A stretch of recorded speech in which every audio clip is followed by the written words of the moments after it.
Hi, I'm Chris Wilson from Grinding Gear Games. Welcome to GGG Live. Today, we're going to show you an exclusive reveal of Path of Exile Settlers of Kalgur, which launches next week on July 26th. Twitch drops are enabled on today's livestream, so make sure you follow the instructions below in order to claim your Corsair back attachment. In today's stream, we will take you on a deep dive into the new Settlers of Kalgur Challenge League. We'll cover the league mechanics, its new and revised crafting systems, a new trade market system for currency, some sweeping balance improvements including 2 Ascendancy class changes, endgame improvements, some further additions to the campaign, and some quality of life features. We'll then talk about our console native port releases and the features that come alongside them. Finally, we'll show you our new supporter packs, ending with a live Q&A session where Ziggy D will ask Path of Exile's game director Mark your questions from Twitch chat. After the livestream, we'll drop the full patch notes. I'll hand over to Mark now to introduce the new league. We've really innovated with the content in this league, and I'm really excited to see what everyone thinks. So let's just get right into it with the trailer for Path of Exile, Settlers of Kalgur.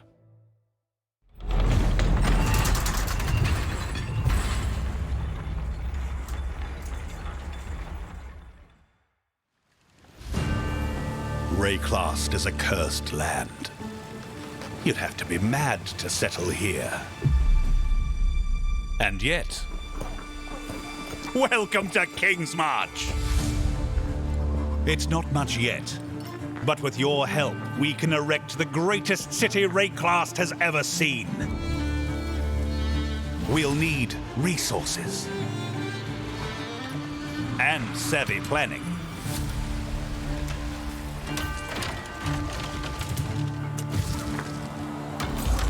Soon we'll attract settlers, craftsmen, fortune seekers, and of course, pirates.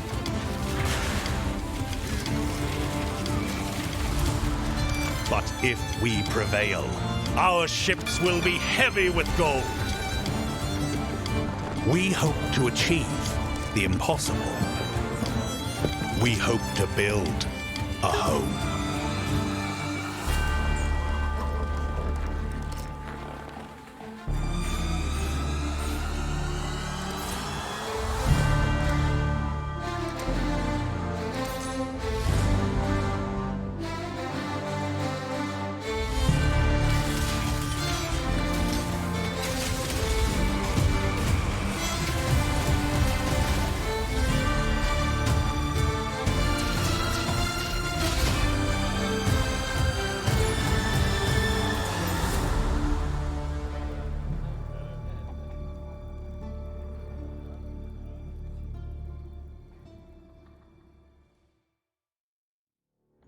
In Path of Exile Settlers of Kalgur, you will encounter some familiar faces from the Expedition League.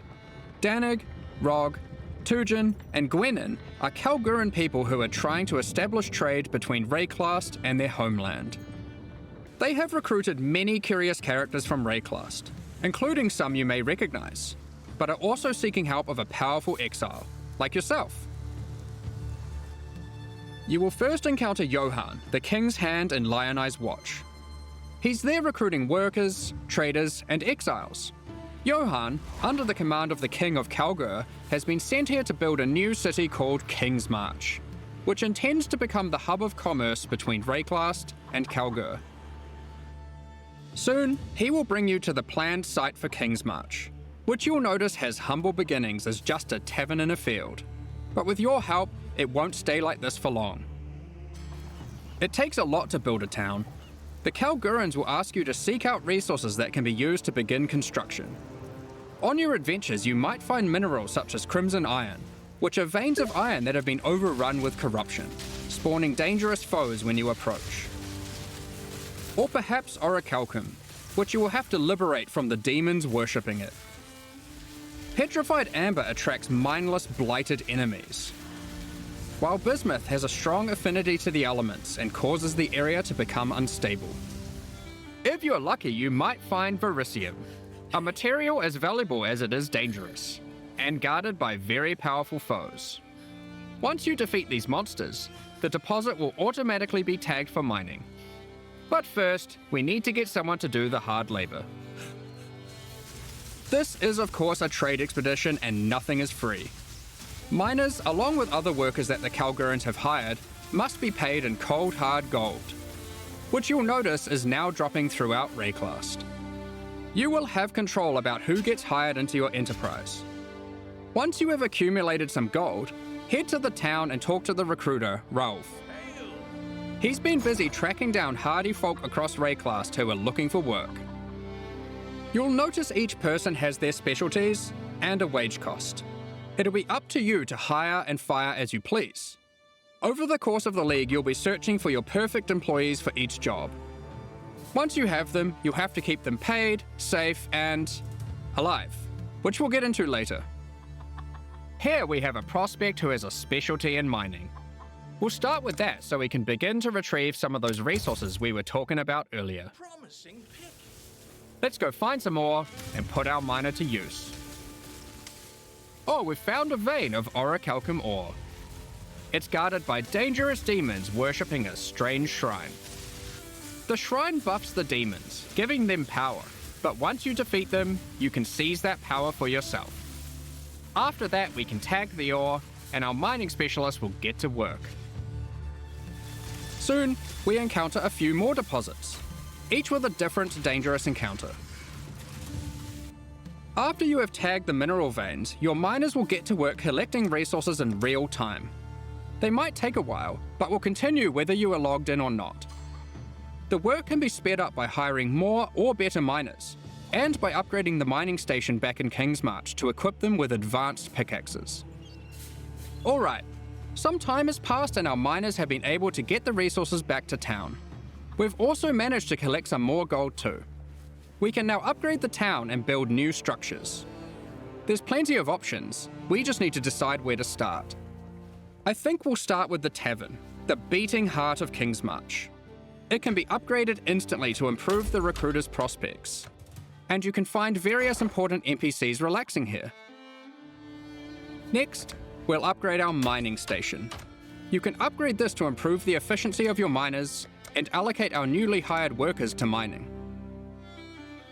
You will eventually need a smelter, where you can send your ore to turn into more valuable bars. Then we have the disenchanter, where you can bring your magic, rare, or unique items to be added to a queue to be disenchanted over time. The items will be broken down into thaumaturgic dust, a new resource used for crafting and shipping. We'll get more into that later. And of course, a town needs food. You could invest in farming, where you can select crops to grow and harvest. But don't worry, you won't be manually watering anything. The wonders of delegation. With all these resources piling up, there will be excess that we can spend. Let's talk about rewards in Settlers of Kalgur. Eventually you can build a harbour and establish shipping routes between a number of different Kalguran and Karui ports for trade. You'll be able to pile your acquired resources onto these ships and send them to a port of your choosing, where your traders will haggle for the best deals. Each port will return specific rewards based on what you send them. They accept all types of resources, but will have a preferred type that they'll currently pay more for. And you'll want to get onto this, because eventually you could be bringing in shipments like this. This.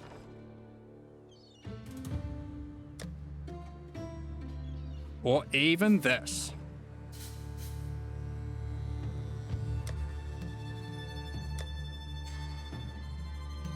Today, we're going to trade with Kalgur.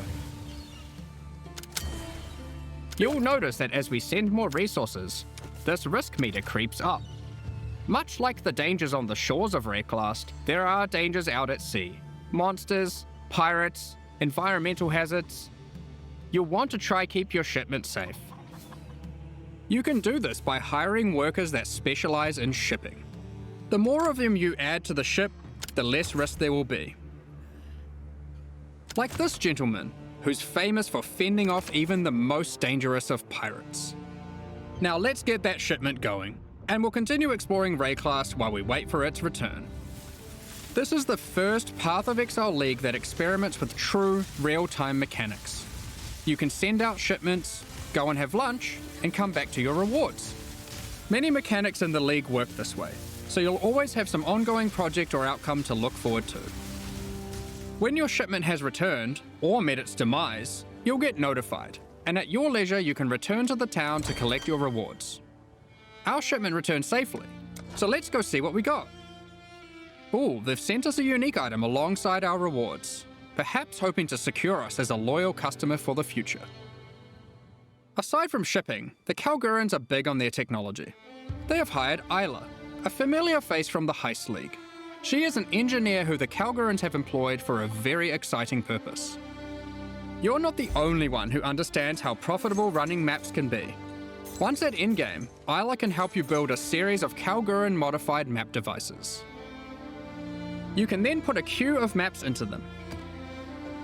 If you've hired a few skilled Atlas runners, they will put themselves to work running those maps for you one after another. Look, more delegation. Once again, you'll be notified when the rewards are ready to be collected. You can put lots of maps in the queue, so don't feel obliged to go back there all the time. Be careful though. The difficulty of the map impacts the risk of your workers perishing. Try to pick your best workers, or perhaps just ones you don't like. Consider the difficulty too. Sometimes it's better to just run it yourself. You'll see there are many benefits to having a whole-ass town at your fingertips. Let's talk about crafting services. You should definitely consider building a runesmithing table. This is operated by Danig himself, using powerful Kalguran blacksmithing arts. He can engrave runic magic onto your weapons using runes. There are many rune types and combinations to choose from, and you can unlock new crafts that can be applied to your weapons as enchantments. Our design intention here is to take powerful effects you would usually only find on unique items, like this modifier, which you might recognize from Doomfletcher's Prism. Danig can apply it to your two-hand maces. There are over 100 different special crafting outcomes, ranging from ones very easily applied to very difficult.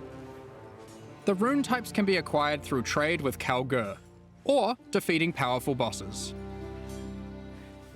The Kalguran tech benefits don't end there. We're also bringing back a formerly overpowered crowd favorite, Recombination. Isla is trying to master this. She just needs you to help her with getting resources. The system isn't as strong as it used to be, but it still allows you to combine two items together, hoping to get the best modifiers of each onto a single item. What did you get? Between running a town, shipping, and exploring, you'll be collecting a lot of extra gold. It is now the primary resource for two huge new quality of life features that we are putting to test. Firstly, you can use gold to respec passive points. This is a feature from Path of Exile 2 that we've decided just makes sense to port back. The higher level you are, the more expensive it gets. And the next one is absolutely massive. A currency trade market. The Kalgurans have recruited Faustus, another NPC from the Heist League. He allows you to asynchronously buy and sell currency and most other stackable items with other players without the nuisance of, price fixes and people who never respond. All you need to do is select what currency you want, say what you have, and your ideal ratio. It works kinda like a real-life stock market. Faustus will make the trade happen for you, so long as there is someone selling on the other end for the same rate or less. You'll be able to go back to blasting monsters while trusty Faustus does the dirty work, notifying you when your currency is ready for collection. All you need to do is pay him a small amount of gold for his time. Cards on the table, this is an experiment to see if this type of asynchronous trading has a place in future Path of Exile releases. We're very excited to see how it goes. Now, Given that Faustus is an expert in black market trade and shady deals, he also provides another service, offering items for gold. The items will generate with random rarity, and on average the modifiers on them are better than normal. This can be a very nice way to get some targeted items during the campaign. For serious crafters, it can be a great starting point for making those elusive specific endgame items, which perhaps you could take to the runesmith afterwards. It's worth noting that you can invite Faustus to your hideout, where he will always be available for respecking, currency exchange, and black market items. As your town grows, it will attract more attention, good and bad. Settlers of Kalgur features 3 endgame bosses that will close in on your operations, wanting a piece of the pie. They might capture and ransom your workers, even your entire ships. You'll have to make some tough decisions. Will you take them on, or pay them off? One example of a boss is Sasan, the Bandit Lord. You won't stumble across this boss by accident. Instead, this unsavory character can come into your town at night and take your Atlas runners hostage, holding them for ransom. What happens next is up to you. Perhaps you'll refuse to negotiate with bandits, leading to a fight to defeat Sasan and rescue your workers. If you're not up for the heroics, you might simply pay the ransom in gold. Or perhaps these workers were especially disappointing, and you'll just leave them for dead in true Ray class fashion. They knew what they were signing up for, right? Of course, the heroics might be worth it for other reasons. These bosses can drop new unique items. In sum, Settlers of Kalgur is a very experimental league with new mechanics that will completely change how you play the core game. We've been sitting on a lot of these ideas for a while and can't wait to share them with you. But there's a lot more to this expansion. Let's talk about balance. Well, we've finally rebalanced the Gladiator. It's been a long time coming. Like before, there are passive skills that allow you to invest in bleeding and block. We've designed new skills replacing some of the old ones. Like this, War of Attrition, which is very handy for long sustained boss fights. Further alongside the Gladiator theme, this new passive allows you to combine different weapon types while dual wielding to get a variety of powerful bonuses. For example, holding a dagger will give you more critical strike chance, while holding a mace gives you more area of effect. Of course, you could just use Varanastra for all weapon type bonuses. And finally, we have a new notable which allows you to invest in the newly added Retaliation skills. These are active skills which require you to meet a certain condition in order to use them. Once you meet that condition, you can unleash devastation on your foes. Here we have Eviscerate, which requires you to have a shield. Or for those who like to dual wield, Sword Storm, which is great for obliterating bosses. Here we have the Divine Retribution skill. This one has the condition requiring you to block. You can then unleash a devastating spell, causing lightning bolts to strike the ground in an X shape around your target location, doing huge amounts of damage. And of course, in true Path of Exile fashion, there are many avenues to invest in these mechanics further on the passive tree and a new support gem. You are able to increase the leeway duration after meeting the condition, reduce the cooldowns, or just increase their damage. The world's your oyster. The Gladiator wasn't the only Ascendancy class we've changed. As we develop Path of Exile systems, we often find ourselves reusing mechanics, increasing their depth, and allowing more avenues to invest into them. As such, the Raider Ascendancy class found itself lacking, with many of its passives commonly available elsewhere. We want our Ascendancy classes to always feel like they're pushing the boundaries, allowing you to change your character in ways that are meaningful and ideally unique. As a result, we've straight up removed the Raider, rest in peace, and we've added a new class in its place, the Warden. This class is largely inspired by its predecessor from the Affliction League, with a few changes. The Warden now focuses on elemental attacks, changing the behavior of shock, enhancing freeze, and replacing Ignite with Scorch. There's also a skill that allows you to go ballistic with your elemental damage, periodically. The class also grants Barkskin, which is a skill that can be used to mitigate physical damage from hits.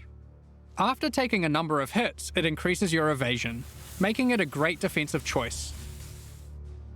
Finally, the last thing the Warden can specialize in is tinctures. These are an alternative to flasks from the Affliction League. We're bringing them back with adjusted mechanics. Tinctures can be placed in your belt, replacing flasks. You can inherently only have one tincture active at a time, and it requires a melee weapon to use. While activated, they grant a powerful buff. They can drop as magic items, or be modified with currency to grant extra bonuses. Here is a prismatic tincture. This one increases elemental damage by 100% while active. You'll notice it has two extra effects. One is that it applies mana burn every second. Mana burn is a debuff that builds up while tinctures are active that causes you to lose mana, losing more mana for each stack. Tinctures also have a cooldown, so once you have disabled one, no other tincture can be enabled for a time. These changes make tincture use a more active and interesting choice than it was in Affliction. Both mana burn and the cooldown can be modified through modifiers on the tinctures or on the passive skill tree. Players will want to maximize their tincture uptime for sure. Here we have a couple other tinctures. The Poisonberry tincture is excellent for poison builds. The Rosethorn tincture is the choice for those wanting to deal critical strikes. You might be wondering, with the removal of the Raider, where has the Frenzy Charge investment gone? We've added a Frenzy Charge passive skill to the Deadeye, replacing the Rupture passive skill. On top of Ascendancy classes, we have revisited a number of core mechanics. This time taking pains to ensure easy access through the passive tree, skill gems, and simple items. We don't want all the powerful mechanics to be hidden behind layers of complexity. Let's just rapid fire through the key points. If you want more detail later, you can read the patch notes, which will be dropped after the livestream. Be sure to let us know what you think. There's a lot of changes, so be prepared for a bit of a shock to the system. I expect it will take several days for the dust to settle on this one. Firstly, we've made some drastic alterations to melee skills. Let me just rip this band-aid off. Melee totem skill gems have been removed. We're trying to adopt a philosophy with melee going forward that, unlike other builds, it will be far less oriented around set and forget gameplay. You will deal the damage yourself, and you should be rewarded for doing so. To compensate, we have buffed the damage on almost every single melee skill. As the majority of this damage growth comes from gem levels, we have also made them cost more mana as they level, but it's nothing like the mana costs on spells. Here are some examples of the damage and costs before and after. Heavy Strike has gone from dealing 313% attack damage at gem level 20 to a massive 552% attack damage. It's also worth noting it no longer knocks enemies back. And Sweep has gone from dealing 281% attack damage to now dealing 664% attack damage at gem level 20. These are just two examples, but the majority of melee skills are now dealing approximately 75% more damage at level 20. Of course, with melee comes close proximity combat, so you need some good defensive options. New base types with higher defensive values will now drop throughout the endgame. As you reach yellow, red, and purple maps, you can expect to find higher tier base types in each. For example, Val Regalia and Hubris Circlet are no longer the best in slot items for Energy Shield. There are new base types that surpass them. Combined with some quality changes, which we'll talk about soon, you can now get better items than ever before in these slots. To compensate, we have reduced the amount of flat evasion and armor from the Grace and Determination auras, but overall you're getting more defenses than before. On top of this, we have buff life modifiers on magic and rare equipment. You can now get as high as 189 additional maximum life from a single modifier on body armors, and more on other slots too. Kaum's Heart has also finally been restored to its former glory and once again grants plus 1000 to maximum life. I mentioned quality. Quality on weapons and armors is being changed to apply multiplicatively. In other words, weapons with full quality will give 20% more physical damage, and armor with full quality will have 20% more local defenses. For melee, this will mean a damage increase for almost all builds using physical damage attacks, and it will mean more evasion, armor, energy shield, and ward for all builds. Endurance charges no longer grant elemental resistances, but instead grant additional elemental damage reduction, making it multiplicative with resistances. You can now get 4% per charge, alongside the existing 4% physical damage reduction. To compensate, we have made some changes to the Juggernaut, and various unique items like Eternal Damnation. You can get more maximum resistances from the tree, specifically around the Marauder class start. These of course can stack with the new elemental mitigation from endurance charges. On top of this, duels can now roll maximum elemental resistances as modifiers. Since we're making elemental mitigation more accessible, we've heavily reduced accessibility to physical damage taken as chaos or elemental damage. Those stats are still around, but you should not expect to be getting full conversion anymore. All block passives have been buffed, so you can now more easily achieve block cap from just the passive tree. The Keystone Versatile Combatant has been improved to have less of a penalty to maximum block. A number of Life Leech passives have been buffed to generally allow for more acquisition of maximum leech rate for life. Vow Pact has been reinstated to its former glory for instant Life Leech, but only for melee. We've reworked Flesh and Stone. Previously, this buff skill granted Maim and Blind, depending on the stance of our character. Now, while in Sand stance, the skill simply provides damage mitigation, becoming more effective the closer you are to enemies. While in Blood stance, enemies will take more physical damage the closer you are to them. This skill will now greatly favour melee or close range gameplay. Given we're doing a Kalguran League, Ward has also received a bit of attention. There are new uniques that grant Ward, and the base restoration of Ward is now faster. To compensate, Olroth's Resolve has been nerfed, but Ward loop builds will still be possible. Anyway, that was most of the purely defensive changes. Now let's look at some of the offensive and utility-based ones. There are more and better ways to deal with mana as an attacker on the southern hemisphere of the passive tree.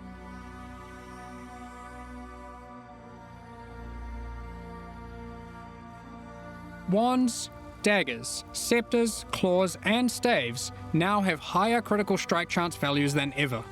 Wands can go as high as 10% without modifiers. Sandstorm Visage has been made rarer to compensate, instead of reducing its power. For you wand attackers, wands now have higher attack speed than ever to compensate for their low damage. Wand exclusive skills such as Power Siphon, Kinetic Bolt, and Kinetic Blast now have faster attack times. Impale passives have been revised and in general buffed.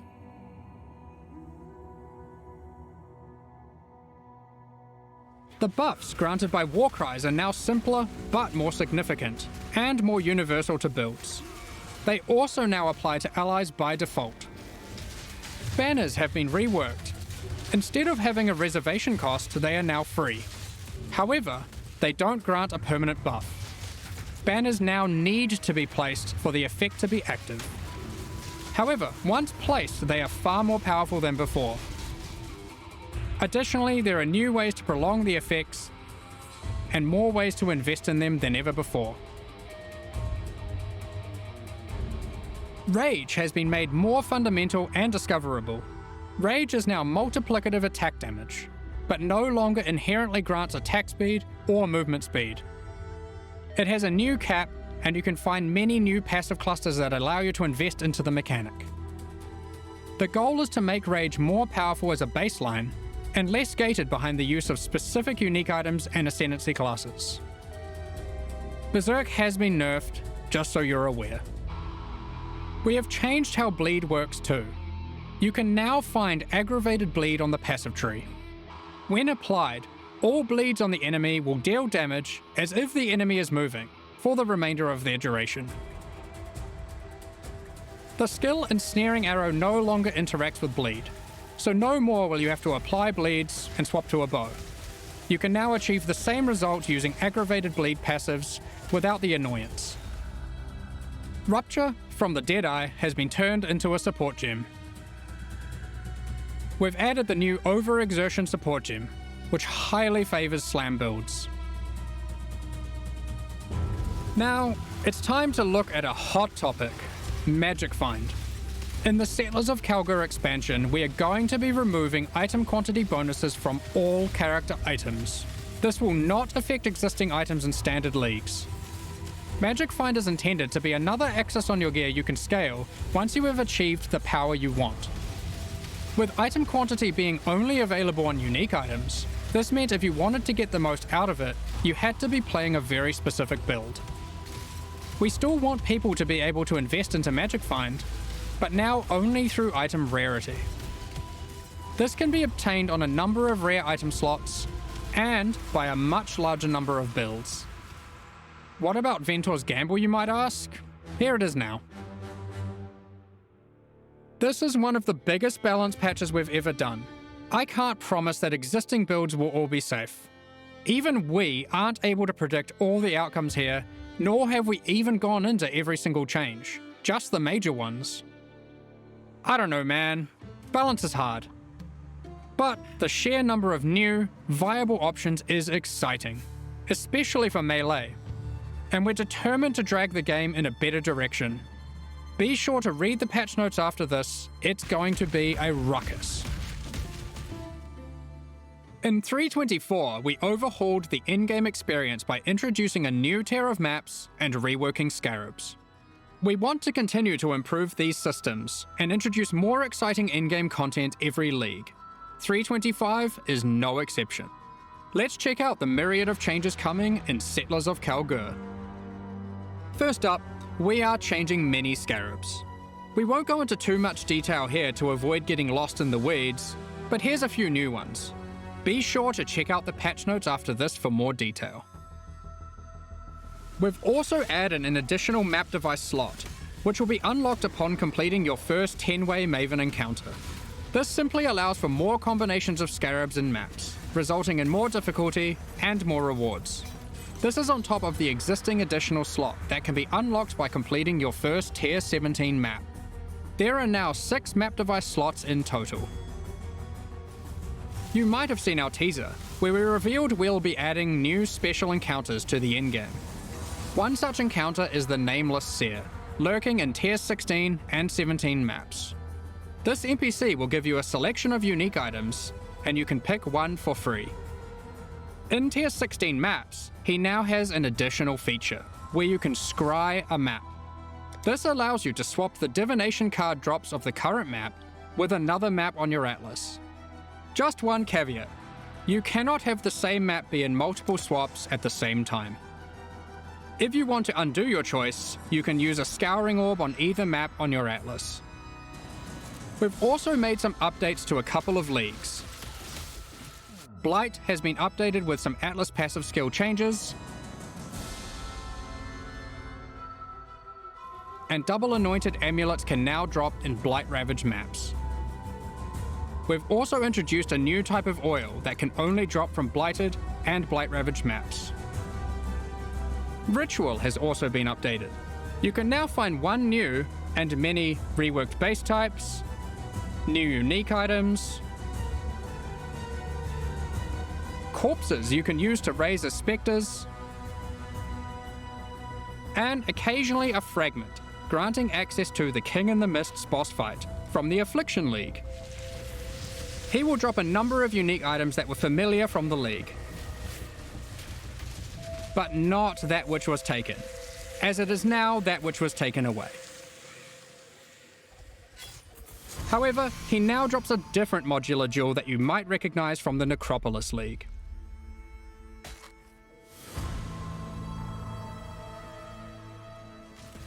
In Tier 16 and Tier 17 maps, you can now encounter the Wildwood, also from the Affliction League. In case you missed it, the Wildwood is a mysterious forest fraught with danger. In the darkness, you will find magical wisps yearning for freedom. Upon releasing them, they will empower the monsters in your map, promising more danger but more rewards. You may also find random sentinels on the ground near the start of your maps, from the Sentinel League. They work in a similar way to before. They aren't items, but you can click on them and then they can be activated in that area at any time of your choosing. Upon activation, they will buff monsters around you, increasing their difficulty and rewards. And here's one for those who like to live dangerously. You may occasionally find a reflective mist from the Kalandra League. It has two outcomes. It could drop a jewelry item with randomly enhanced or inverted modifier values, or it can give a reflecting mist item, which can be used on an existing piece of jewelry to perform the same action at a time of your choosing. Good luck! There's many other small changes to League content. We're removing the first 15 most boring waves of the simulacrum and rebalancing its rewards to improve the chances of finding unique jewels. We're also adding some of the beasts from Einhar's Memory of Harvest Beasts to the core pool. This includes the Black Morrigan. In other news, we've added a set of new chisel types, which can be applied to your maps to get different bonuses. While the Cartographer's Chisel still increases item quantity, there are new ones that now increase rarity, pack size, increased chance for currency items, divination cards, and scarabs. It's also worth mentioning that chisels now apply 20% quality per chisel to white maps, 10% to yellow maps, and 5% to red maps and higher. Unique maps still require the full 20 chisels. Also, only one type of chisel can be applied to a map at a time. During 3.24, we made a change to Tier 17 maps that allowed them to be rerolled with Chaos Orbs. We are now expanding the currency types that can be used on them to also include currencies like chisels and Val Orbs. Ultimately, the only restriction Tier 17 maps now have is that explicit modifiers cannot be removed from them. We have also revised the difficulty of these maps, as they didn't quite hit the mark. The monsters in them now have substantially less life, and deal less damage, meaning Tier 17 maps now better fit into the progression between Pinnacle and Uber Pinnacle content. Lastly, we've adjusted the drop rate of Valdo's puzzle boxes. Previously, we were adapting its drop rate based on the possible outcomes selected by supporters. So many supporters really wanted Mage Bloods, so the box was hardly dropping. Thus, we have drastically increased the drop rate of the box, but reduced the probability of getting chase unique items from it, like Mage Blood. Overall, we have taken care not to reduce the number of Mage Bloods total in the economy. We figured it was better to have more tickets for fun rather than barely seeing any boxes in a league. We've been hard at work improving the Path of Exile experience on consoles. With native ports for the Xbox Series consoles already being released, and PS5 on the near horizon, the game now takes full advantage of the console hardware. Loading times have been reduced even further, pop-in has been reduced, and textures won't start unloading in heavy scenes. Furthermore, overall visual fidelity has been improved for all new generation consoles. Path of Exile now uses the highest available resolution textures and water effects. We've installed a new upscaling algorithm that improves the crispness of dynamic resolution, with an additional anti-aliasing pass on top of that. With these upgrades, we also support variable refresh rate TVs and monitors on PlayStation 5 and on all Xbox consoles. In the options, players can now choose which aspect of visual fidelity they want to focus on: resolution, image quality, or target frame rate. In 3.24, we added some new encounters and secrets to the campaign. In Settlers of Kalgur, we're adding even more.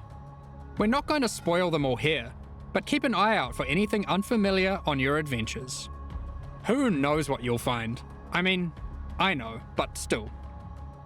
There's an underground bunker underneath the refinery, guarded by powerful robots. I wonder what's been hidden away here. How do I unlock this mysterious door? What riches must lay inside? Blighted growths have appeared in the gardens and sewers of San. A vault containing riches can be found in the reliquary.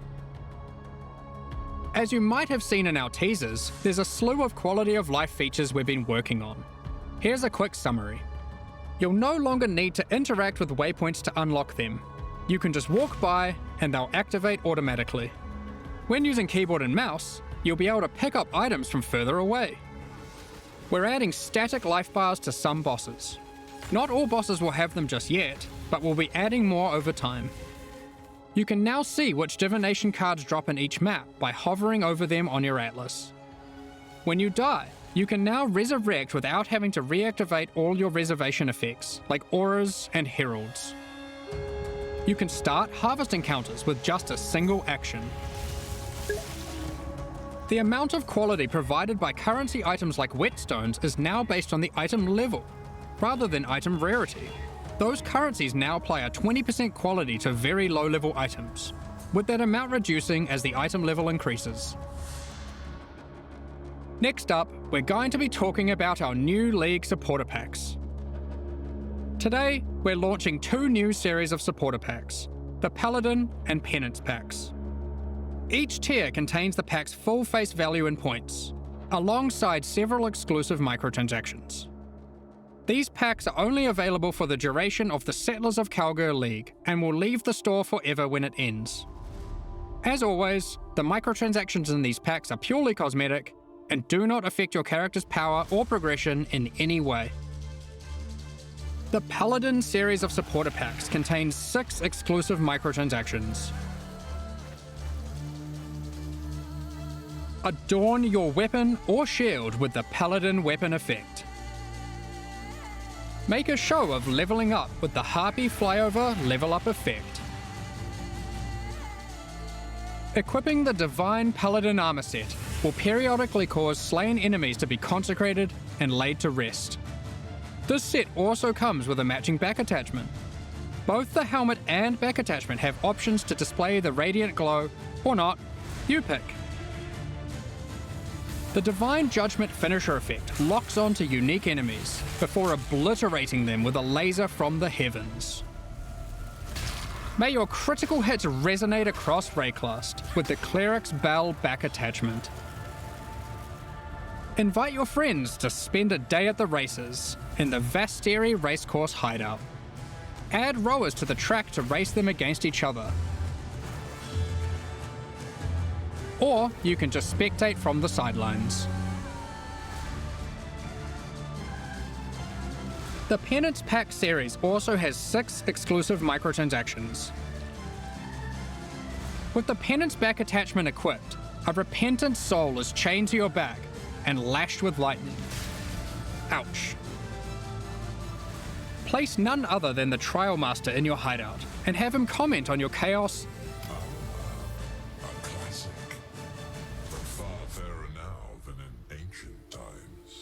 and Val crafting attempts. Your luck is over, fool. He even keeps a record of how many Chaos and Val orbs you've used in your hideout during the league, or across all leagues. Blood stains your armor the more life you lose when wearing the Acolyte's Penance armor set. The Zealot's Madness portal effect fragments as you near it. The Cauldron map device boils maps, fragments, and scarabs placed into it, keeping a tally of how many have been thrown into the pot in the current league or across all leagues. The exiled Squire pets follow in your footsteps, hyping you up for battles, No sweat for you, boss. providing pessimistic commentary, The cycle repeats. or voicing their disdain for you to bring you down a peg. About time you kicked the bucket. These packs are now available for purchase on both PC and console, and will remain so during Path of Exile: Settlers of Kalgur. Meanwhile, the Solar and Eldritch packs leave the store forever at the launch of Settlers of Kalgur League, so now's your last chance to purchase them. Thank you so much for your ongoing support. Now, we have one more thing to announce before getting into the Q&A. We are soon going to be running a small closed beta test for Path of Exile 2. We have been taking signups for the Path of Exile 2 beta tests over at pathofexile2.com. We will only be selecting a very limited number of people for this first test, but if you want to make sure that you are considered, then head over to the website and register your email address now. We're just about to start the Q&A with Ziggy D. Afterwards, we'll post Path of Exile: Settlers of Kalgur's full patch notes. With release at the end of next week, our community team will be posting crucial information you'll need for Settlers of Kalgur's release. Keep an eye on the news. On release weekend, we expect to launch the new mystery box and this season's Kerax Vault Pass. Thanks for joining us today and checking out our latest developments. We're looking forward to building our towns alongside you, trying new builds, slaying monsters, and exploring new in-game strategies next week. We'll begin the Q&A shortly, so please get your questions ready.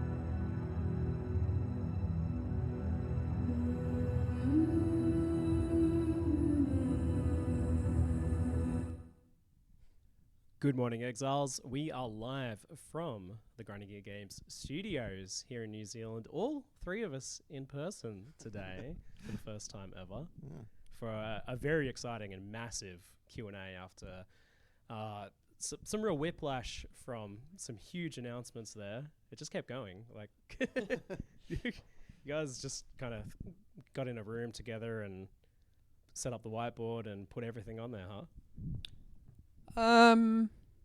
End of the day, really, it's we have this much time, we have this many people who can do what we do, and we just keep going till the end. Like, it doesn't stop here. Like, we've still got one more week, right? Like, there are still changes that can be made, so we're going to keep making them. So, but yeah, it's huge. It is absolutely massive. Yeah, Jonathan was saying to me the other day, I don't think it's that big. And I was like, mate, that was crazy. It just kept going. Yeah, I mean, I guess from my perspective, I kind of look at this and I'm like, okay, when I compare it to the amount of stuff that's being created for PoE 2, it seems small, but yeah, when you actually think about it, it's like, yeah, it's pretty nuts. Yeah, fair enough. Yeah, making a whole new game there, but we are only talking about Path of Exile 1 today, and you gave it plenty of space to shine, and we've got returning leagues, we've got a whole new league with a lot going on, and some very experimental content as well. And with all of that, you did tease us once again with the concept and potential of a boat league, and yet you sailed away and left us stranded on the dock once more. What gives? It's very much not intentional. I suspect, and honestly, I honestly reckon if someone actually got a boat league, they wouldn't end up actually liking it. But we can only really prove that by testing it, and so maybe one day we'll get there, but until then you're just going to there'll be boats, but you won't be on the boats. Maybe one day. We'll see. All right. We'll have to keep dangling that just out of reach for us. So, does this feel like to you guys, and I've seen this theory floated around a lot, of a bit of a send-off league for Path of Exile 1, in a sense that we've got the Path of Exile 2 beta kind of just around the corner now? I guess I don't really see it that way because, we intend to keep on making PoE 1 leagues. We're going to, it really is just, the standard lead cycle, it is hard as a studio making two things at the same time, for sure. But, that's something we just have to sort of get used to. And yeah, we certainly wouldn't want people to think, oh yeah, this is like the last PoE 1 league or something like that, right? It's definitely not the case. We're going to be continuing to make PoE 1 leagues, and, that you should expect to see things of this size in the future as well. So, Settlers of Kalgur, it adds gold, and I think we should touch on that and the whole currency exchange thing first. So, it's obviously using gold for its features, its progression with the workers and upgrading buildings and things like that. But you're also experimenting with some core game features like respecs and a trading fee for the new currency exchange. Huge announcement there. So those that have been following Path of Exile 2 will be familiar with the concept of gold and why that's a thing that you might add to the game now after it's not had gold for so long. But could you explain what is the idea behind gold? So really, I mean, gold is something that PoE1 obviously never had. I think it's something that, in retrospect, I think that didn't help the game. The important thing with gold is that it's not used as a trading currency. Like, gold needs to be something that is only, like, it's bound to the individual character, and that means what it effectively is a measure of how much actual play that you've done, right, since you can't trade it between players. And that means that it's actually ends up being a perfect currency to be able to do something like gate the player-to-player trade with an automated system like that, because in order to be able to you can't just sit there flipping all day. You actually have to be able to go and play the game as well, and that sort of prevents the kind of crazy inflation that you can get with other automated, auction house type systems that you see in other action RPGs, or at least that's the theory. But the thing is that we have to test this stuff, and this is the reason why we're really keen to do it as a league mechanic to start with, to sort of see, is it going to work? Is the economy going to go weird? What's going to happen? That way we can kind of dip our toe in, see what happens. Test this, because the thing with this trade stuff is you really cannot test it, like in the office, right? Like it is simply, we don't have thousands and thousands of people that you would need to be able to actually see how that goes. So on some level, we kind of need our community to see what happens with the economy to be able to test something like that. And that's just, one of the few areas where that's like that. What we're hoping is that everything just goes fine. It's just way better. We can then immediately put it in, the core game as soon as we've done with that, ideally without too many tweaks. And then that'll be good, but we really have to see by putting it in a league first. The thing I really like about this gold idea is that it allows you to effectively be converting this idea of friction in the user experience of like physically trading into actual gameplay, right? The stuff we like doing, for sure.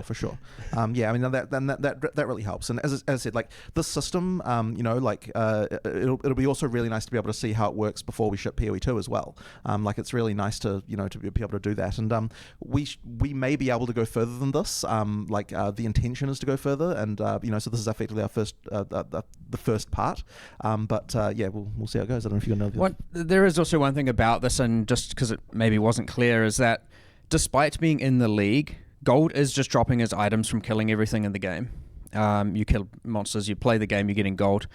You don't actually need to engage with the league to use the gambling, use the respecking, or use the currency exchange. So despite being in the league, and the gold is only dropping in the league due to us being more experimental with it and seeing how it goes, like if you don't like the league's mechanics, it's not like those are gated behind that as well. I just wanted to clarify that, just in case anyone was thinking, I don't want to. You can just invite Faustus into your hideout and then just use him for that, and and that can be the only thing you do if you want. So all that currency exchange, the item gambling and stuff is all like fully accessible, even if you basically don't do any of the other stuff. For sure. Yeah. Which means, of course, if it is successful, it can port into the core game very, very easily. You just turn gold drops on, put Faustus in.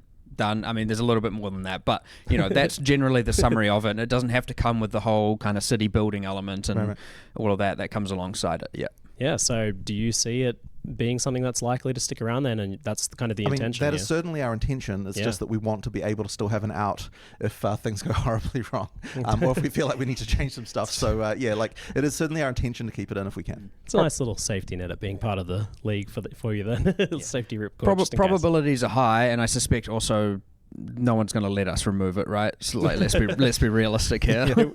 It would have to go horrifically wrong for everyone to be like, okay, you were right, don't do this. Yeah. I can't imagine. So there's also this gambling thing with Faustus where you can buy these un-ID'd items, and actually look pretty powerful from what I saw. Like the items it was producing were like those really well rolled rares. What's the idea behind the gold-based gambles? Why is that a part of it? Ultimately, it's a sink. You don't want gold to just be accumulated forever. But the awesome thing is that it's a way to target specific base types. And that's ultimately the luxury. So obviously when you're going through the campaign and you're looking for specific targeted gear upgrades, very, very useful for that. And It's as you get higher and higher level, I guess as you upgrade your tavern, I guess technically sort of, but also as you just get higher level, it upgrades the modifier tier rating, which was a term some people might not know, but it was used in Necropolis League, which effectively cuts off the bottom X tiers that can generate. So the items by endgame will be generating with a minimum tier higher than something, and thus they are pretty powerful items. It's worth mentioning that like there's quite a lot of changes in this league around the idea of how can we make rares more viable than uniques. Like quite a lot of the balance things are actually around this idea, and that extends to things like adding more base types higher up and so on to make it so that there's like that they can compete with uniques more. The higher tier life mods, all of this sort of stuff, and the gambling and the ability to get rares this way as well is like once again another part of this. So we really want to try and make it so that and the reason why that's important is because if like Mark said in the video with the item quants problem as well, that was one of the other things that sort of meant that you had to be tied to specific uniques, like for sure. And so we just wanted to remove more of the barriers that allow people to just be able to use rares, and then that opens up for more different build types. Like if less uniques become mandatory. So that's as I said, it's just another one of those things that kind of affects that. So with that being an attractive expenditure of gold, how much do you want players to be able to trade currency freely between each other with this very fast and asynchronous currency exchange system? Like, obviously, gold is your ability to control how much of that's happening in terms of volume. How liquid do you want any currency orb drop to be? So for currency in particular, we're fine with like a very high amount of liquidity. Later on, we've talked about how in PoE2 we're going to be doing asynchronous trade for items as well.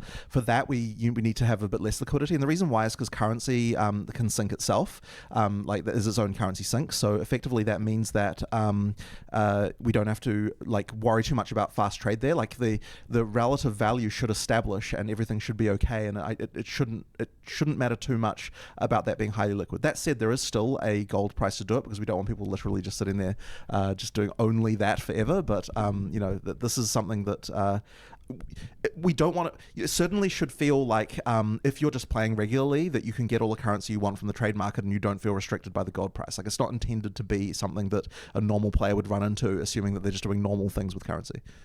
Of course, it is still meant to have high friction early game. Because you don't want to demean the leveling experience and the new player experience where they think the right answer is to go and just trade all of the stuff away. You want it to be that you're more finding items there and getting things organically, and only later in the game does it become. So the gold prices late in the game are like not a roadblock at all. The gold prices early in the game are a roadblock. So that's kind of preventing that early game kind of issue. Because you want an ALC when you're leveling your first character to feel like an ALC. Yeah, exactly. Not to be like, you don't this want should to be chaos. Yeah, exactly.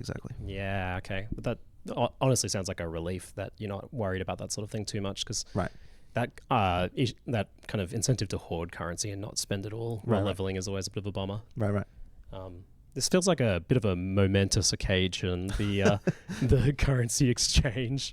This because you've had this whole system of like the currency that syncs itself and stuff for so long, and now finally blending that with gold and this system. Huge. Yeah, for sure. I mean, it's also just a mental block as well, right? Because it's like, how can you add gold to PoE? It's like, it's just one of those. It's one of those things. So this was one of the key components that was part of like designing the league.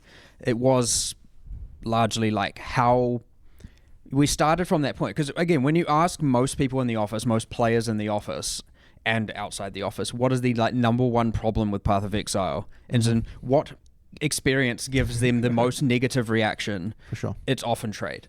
And especially, and I can't remember if it was last league or the league before, and I was trying to buy, what was I trying to buy on the currency? It was like one of the catalysts. I was like, okay, I just need a catalyst up my rings and ammo. Oh man.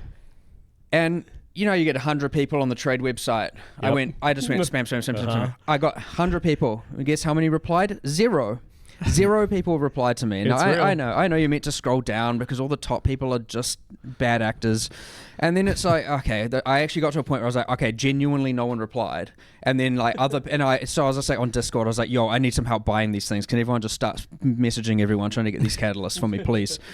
And so yes, it is actually was hopefully to be no longer soon, the most frustrating experience you can have as a player at It endgame. was something else. And yes, so when we're designing the league, we're like, okay, if this is the number one problem, how are we not taking some sort of stride to solve it?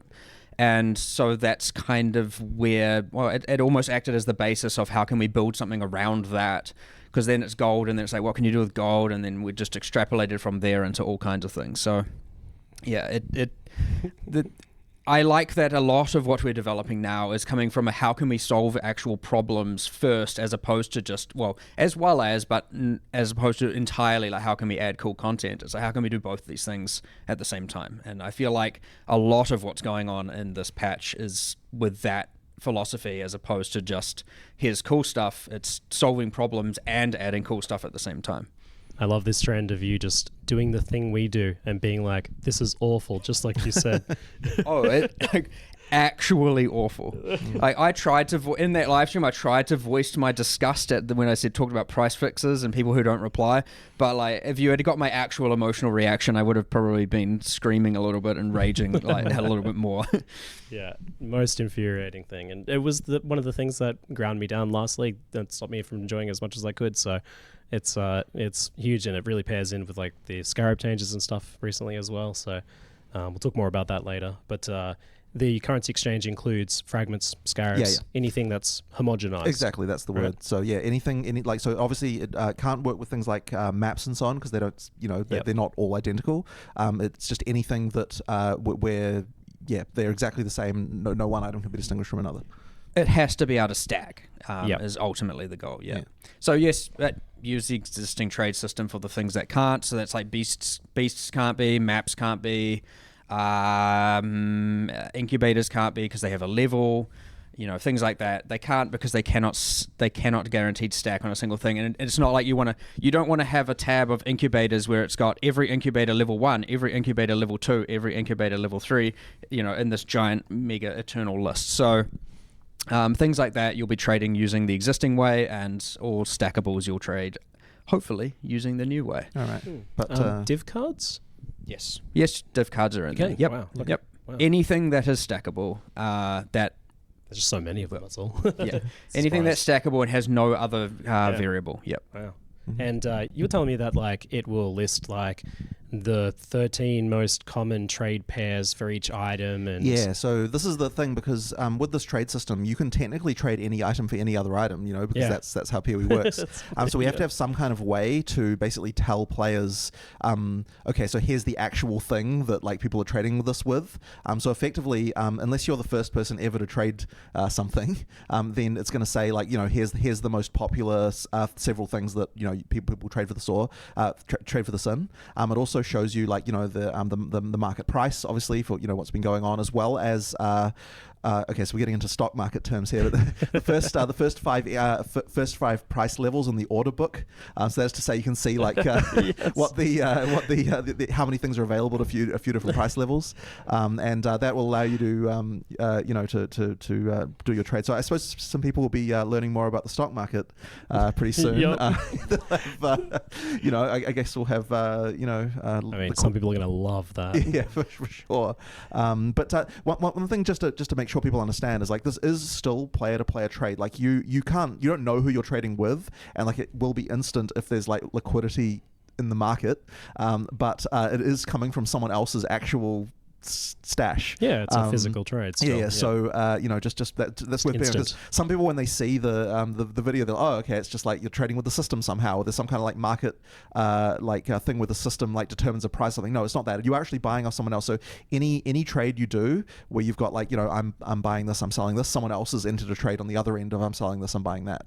And the prices are all set by players. That's you guys setting that stuff. Exactly. There's a few other things I'll just mention as well that are adjacent or that got implemented as a result. So like when you're adding them, it will pull from your stashes. You don't have to move everything to your inventory first and then do it. So you can, because if people might be wondering, okay, if I want to sell or trade away 5,000 chaos or some number of chaos that won't fit in their inventory, as long as it isn't their stash, you can do it. You can do up to 65,000 of a given currency in a single exchange. If you have that much. What else? There are shortcut binds for moving all of them to your inventory, so you don't have to like control click spam 1,000 times. It is, I believe, So control good. right click will move all of them to your inventory. And also as a bonus, we have implemented that to and from the stash with all stackables as well. So you can control right click on a thing in your inventory to move all of that type Thank into you, your my stash. hands. and vice versa. My 35-year-old hands are falling apart. Thank you. Yeah, same. Yeah. Best change. Very good. So if this is successful, do you see it being something you expand to being able to do other things that aren't homogenous, so maps and gear and things like that? Well, that's certainly the plan for PoE 2, and it would Yeah. be nice to be able to do that in PoE 1 as well. We just have to work out how it can work exactly. So, well, I believe that we will get there, and that's yeah. certainly our intention. We'll see how it goes. But yeah, that's the intention. Like this part, I think though is like solving quite a large amount of the problem, because I think this is the currency is what you're doing all the time. You need that to be easy. So like we figured that we needed to get this part out there first. Yeah, historic for the first time ever. That's been we want to do this unless something goes wrong. Yeah. Amazing. Perfect. All right, well, we'll leave the currency exchange there.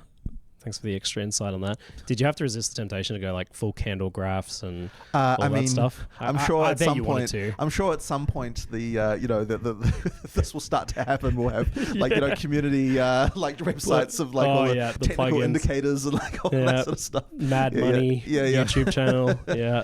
It is worth noting also on the currency exchange, I will be posting a video on Monday just for anyone who's unclear, or Monday or Tuesday, New Zealand, for anyone who's unclear on how it works. It's a little bit of a like currency market for dummies kind of thing. It's just goes over the basics and hopefully, it's room for either feedback on UX if they see anything that wants to change, or of course just better understanding of how to use it. It is very easy for someone to get very scared looking at it and go, I don't quite know what to do.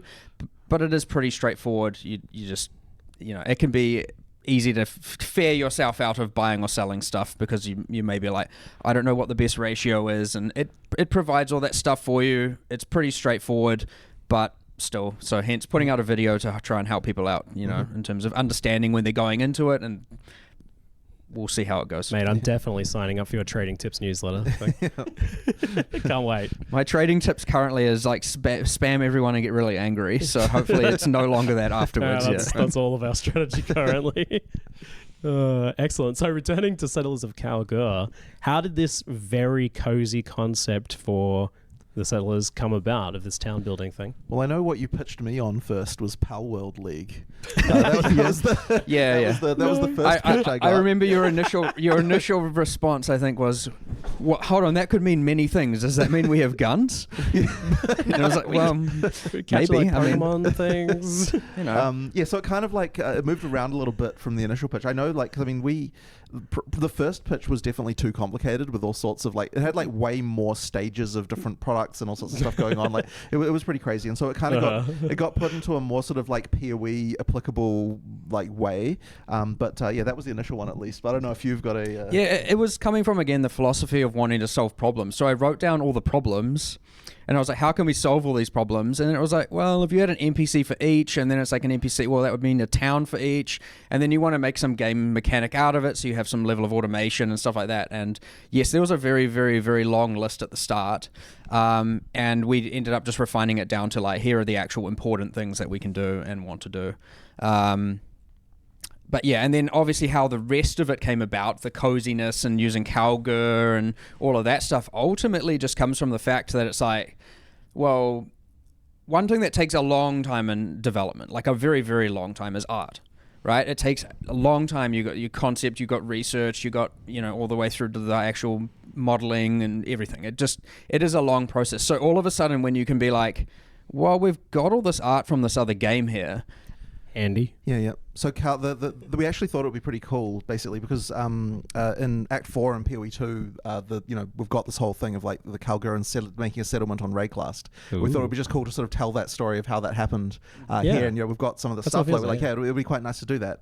That's kind of ended up how that being. But the theme that we got there came after the initial concept of we want to make some kind of settlement town thing, and we're like, okay, what can we do with that? And then we realized, hey, like we've already got this sort of storyline we've got going on here in PoE 2, might as well connect it up and kind of have like an interesting thing there. It definitely feels like increasing the scope of the world a little bit, because this is a distant civilization 1,500 kilometers away. I saw on the map, and those are people who have not been involved in the storyline of PoE 1. So this is a new expansion there, world-wise. I mean, they always sort of technically existed. Like there was lore written for that when we did the previous expansion with them, Expedition. But like in PoE 2 we kind of expanded on that because we had that location and everything, and so we that just meant that we've got the stuff, and I think it adds a little bit to the flavor to have to do that sort of stuff. But yeah, it is very, very rare for us to go to talk about or go outside of Rayclast ever. Yeah, there's presumably a whole world out there, but we've not really heard too much about it, right? Well, it's not just like here's a planet of water with this like tiny little island, right? Like the Star Wars planets, So all just one thing. What we're saying is Boat League is possible. It's not like it's just land everywhere. Confirmed. Damn, that was a good. I could have used that as an excuse for no Boat League, was to have it. there's aside from this little bit of water, right? there's just land. Yeah. The rest of it, Yeah, you've already dropped the ball on that one. There's a few boats already. Damn it, there's lots of water. All right. Yeah. So this idea of this is very much like a meta progression league, right? Like, and that's not a new concept. The idea of like a league having its own sort of progression outside of your personal character progression, but this is definitely the main flavor here. It feels. Is this something you specifically wanted to give players, like a greater context for their things that they're doing? So they're doing their Atlas, but they're getting golden resources and progressing this whole other thing. I mean, for sure, but I will mention that, like, I guess it wasn't dwelled on a lot in the video, but like the resource gathering thing, like those encounters are encounters that you're going to be encountering through the world, and they have their own mechanics and stuff, which obviously Mark can talk more about. So like that is definitely like content there as well. It's just that like it's kind of not as easy to show. Like we kind of needed to show about all this sort of town stuff, but those encounters will hopefully be very enjoyable as well. And that's kind of like I suppose you could call that the meat and potatoes in some sense of the league, because that's what you'll be doing. Every area you're going to find these things and have to do those encounters. So. Yeah. So what's that content like in maps then? Yeah. So you got one in every area. Well, aside from something like Tidal Island and some of that stuff, you got one in every area minimum. So it's 1 to 2. And there are 5 different outcomes, kind of 6, but we'll go over the 5. And so you can find different minerals. So the first is Crimson Iron. Crimson Iron is like iron that's overrun with like corruption. So you have these 3, 2 to 5, as it goes up as you go through the game, of these kind of growth spawners, and they're spawning demons or monsters. And then as you kill each growth, the other growths heal, like surge, spawn more monsters, and they accelerate. So they get slightly harder over time. So it's just a full monster encounter. Upon completing it, you get the ore. You've got Orichalcum, which is like guarded by these also demons, or demons were worshipping it. And you notice it had like a shrine icon. So after you kill all the demons, you get the shrine buff, which is, without immediately it sounding underwhelming, the old you had the old like shock, well, you got the Shock Nova and Firestorm shrines, except like done actual damage. So like all of a sudden you've got meteors and lightning storms raining down around you, and they are actually designed to kind of destroy monsters. So you get just this spike of power where you can kind of just run through and let them just obliterate everything. The third is Petrified Amber, which is looks like a little kind of like a tree thing, and clicking it, and all of a sudden heaps of blight-esque monsters kind of come out of the ground and try and attack it. And it's almost like the old Aurion missions from way back, where you just have to protect this tree from the blighted monsters. It's not very difficult. Like, none of these are pitched to be very, very difficult, but they are going up in difficulty in the order that I am explaining them. The fourth is Bismuth, which I suspect will be people's favorite. The way this works is it's guarded by magic and rare monsters. I think 3 packs. I think 1 is rare. Well, maybe early game not rare, but late game it's like 1 is rare, 2 are magic. and they have an extra elemental modifier on them. Like the rarer magic mods, they just got an extra one that's elemental aligned. And when you obviously kill them, there's some free 3 packs of monsters. No one's going to complain about that. You click the bismuth, it releases the elements into the rest of the area, which will apply elemental modifiers to all magic and rare packs in the area. League monsters have a lower chance of getting them, so it's not too out of control. And that does come with the difficulty, but it also comes with the increased item quantity and rarity that It's a bit Wildwood, the mods come with. isn't it? Yeah, a little bit, yeah. Obviously, it doesn't spawn frequently enough, so I don't expect people to do the whole, run around the whole area killing nothing before clicking it. Yeah, nice. You'd be wasting all of your time. However, of course, I can imagine it is the Magic Finder's dream, even though Magic Finding is nerfed, but whatever, that's a different thing. It is the current, whatever it is to be Magic Finder's dream. Magic Find's buff because it's better now because you don't have to wear crappy gear. Well, sure. Well, yeah, sure. Whatever state it's in, or however you feel about it, it is the dream for that person because obviously you can find I believe you can find 2 of them in an area and all of a sudden you're doubling up on that. I will obviously double check that, but that was definitely the intention. And then, you're getting like these kind of elemental tornadoes spawn throughout the level. Obviously, they don't spawn when all the monsters are dead, so you're not just like losing and getting killed by a random tornado. And then the 5th encounter is Verisium, which is the thing that the Calgurans love so much. And that very much is... it's like the encounter from Crucible, where it's just like... interact with this rock and it like builds up the amount of Verisium and like spawns all the monsters around it, and then you fight them and kill them, and you get the Verisium at the end, and the monsters, you can see them kind of merging and upgrading over time. And so it's a little bit of a pick your own difficulty. Obviously it doesn't have the whole, I talk about Crucible, it doesn't have the whole weapon tree ruckus going on and having to put an item in there and all that. It's just here's your encounter. And then of course there is one boss as well, so occasionally you find a kind of hollow in the ground. One boss. Yep. Okay. It's in-game, very much in-game. Quite difficult, and he is guarding a lot of Verisium, and also, again, can drop a unique, and I'm pretty sure all those bosses drop a pretty substantial amount of gold as well. So you've kind of got like 5 micro league mechanics kind of just there also, like on top of all that stuff. But as I said, it wasn't really covered like that extensively in the video. So I guess that was something that people, like that's your kind of like main combat stuff that you're kind of doing that's in area. And you've got the bosses like attacking your town and there's boats a couple and of things too. like that. So there's kind of other things. So there's actually a lot going on with that, that more so than what was kind of explained. But all that to say, there's a lot of words to say that it seems like a classic fight monster in circle. For sure. Fight monster in circle. Yeah, it's 1, 2, it's 2, 3, 5. So 4 encounters fight monsters in circle, and 1 is fight monsters in whole area. Perfect. Yeah, those are everybody's favorite. Yeah. So even if you're not that into the meta progression side of things, it's still a fight monster in circle league. Yes, of course. Good. Sure. It all comes back to that. It is expected, and again, you can. There's no real harm in like just doing that for as long as you want, accumulating as much gold as you want, and then if you want to engage with the town later or something, that's always something you can do. End of the day, the gold is going to be your primary restriction, so being able to just farm for ages and get a whole bunch of gold isn't going to and while not necessarily engaging with the town, is not going to set you back that far. Yes, this is very much a take it at your own leisure. 100%, 100%, yes. That touches on the next question, and the one that when I watched it, I was like, this is the thing people might be most concerned about, is the somewhat controversial area of game design, timers, right? Sure. We worried that this would give people ick because they just have that around timers. I can see what you mean. And like that was honestly when I was talking to Mark about like, what's the thing that's going to be the controversial thing about the league, that was certainly up there.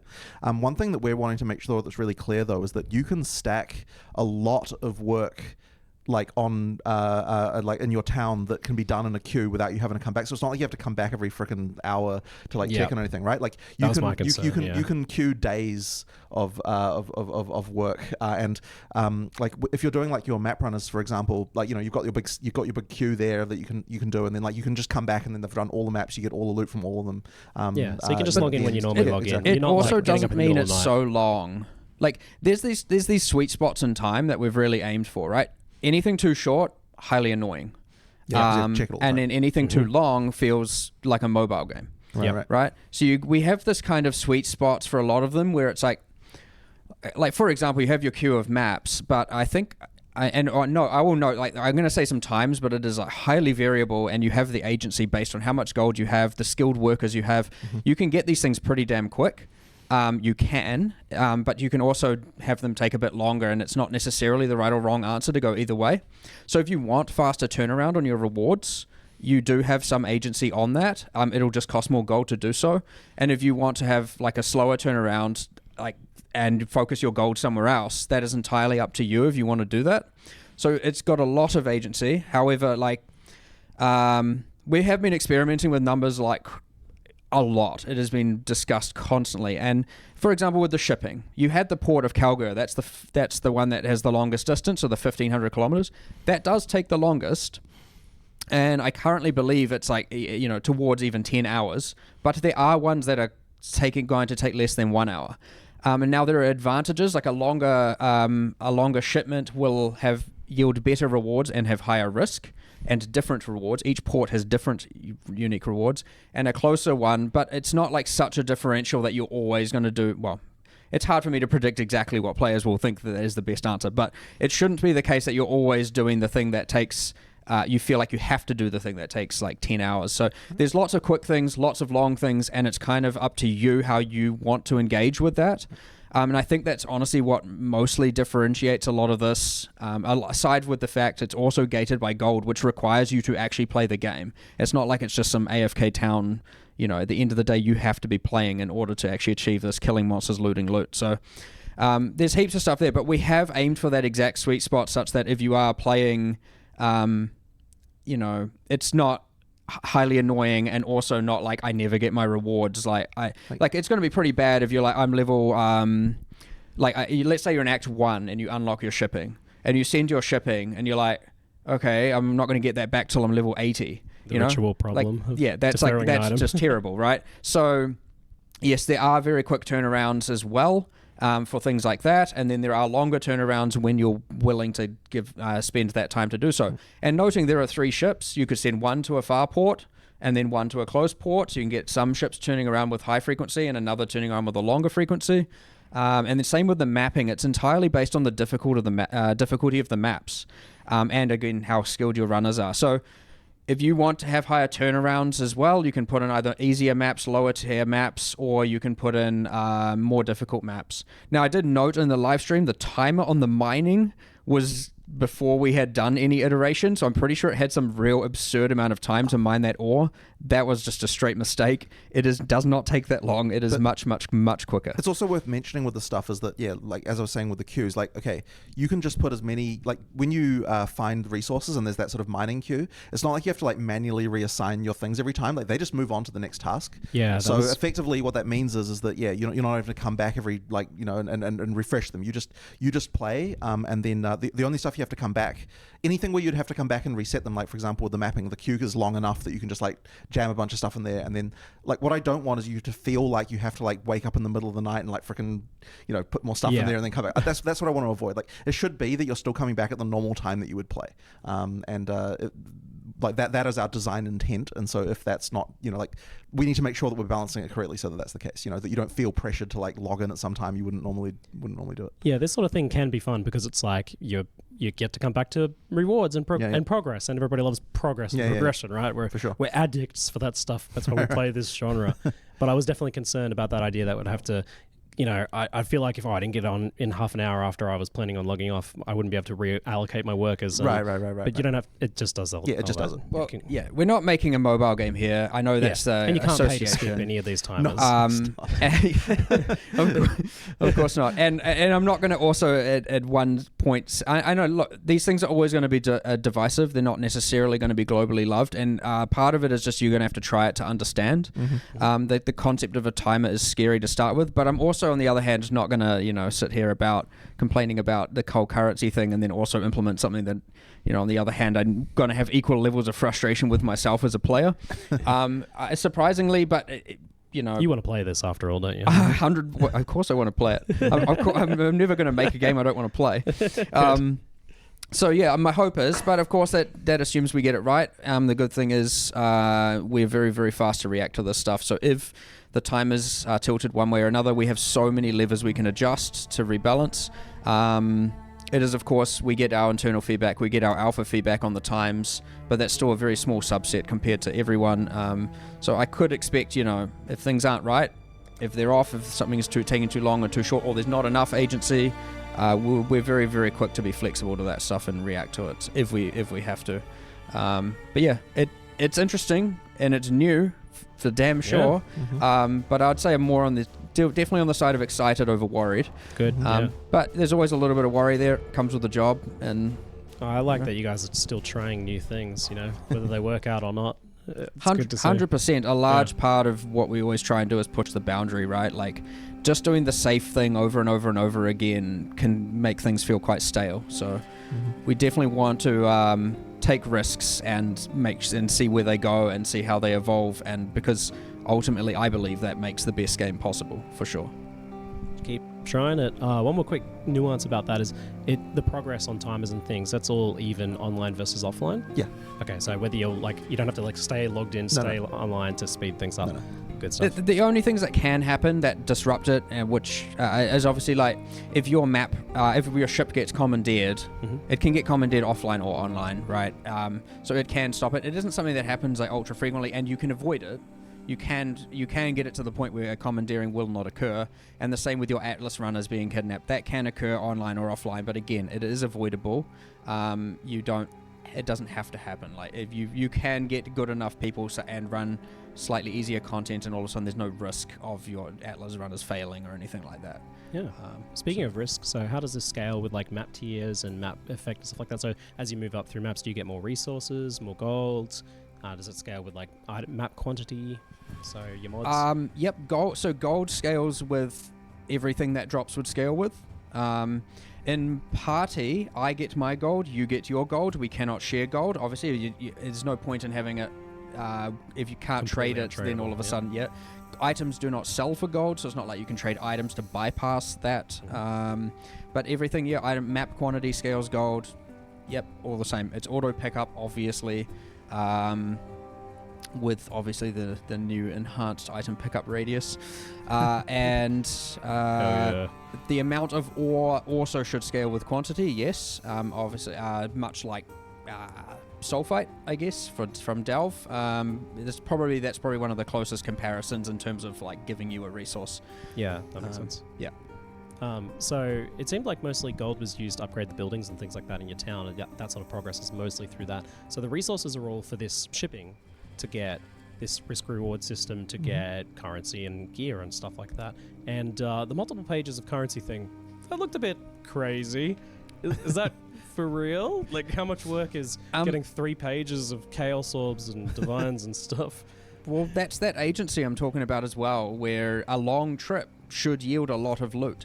Now, we have made some changes since then where what we're doing is, instead of because we were scaling rewards on quite a quantitative axis, and we've moved a lot of that into more qualitative, so that instead of getting so much more currency linearly, you're getting better currency instead of more, just so it's less of that alts roll up into chaos and whatnot. Yeah, if you save up, you can just be I'm just gonna play, get all the gold and acquire as many resources as I can, and send a shipment that's maxed out in value, and then put the best possible ship workers on there, because you don't want to lose that shipment, I'll tell you that, and send it to the farthest thing. You'll get back a ton of loot, but of course you have to. You're now getting 1 week of loot all in one go. You know what I mean? Yeah. Okay. You will get an absolute ton, which some people will find ultra satisfying. Yeah. But yes, we are trying to not. Obviously, it shouldn't be that you're just getting 50 pages of items, but you'll get some amount, and ideally the quality of the items get better as you send more, as opposed to just the quantity. Yeah. I saw a question in chat as well. The wages, how does that work with when's that getting paid?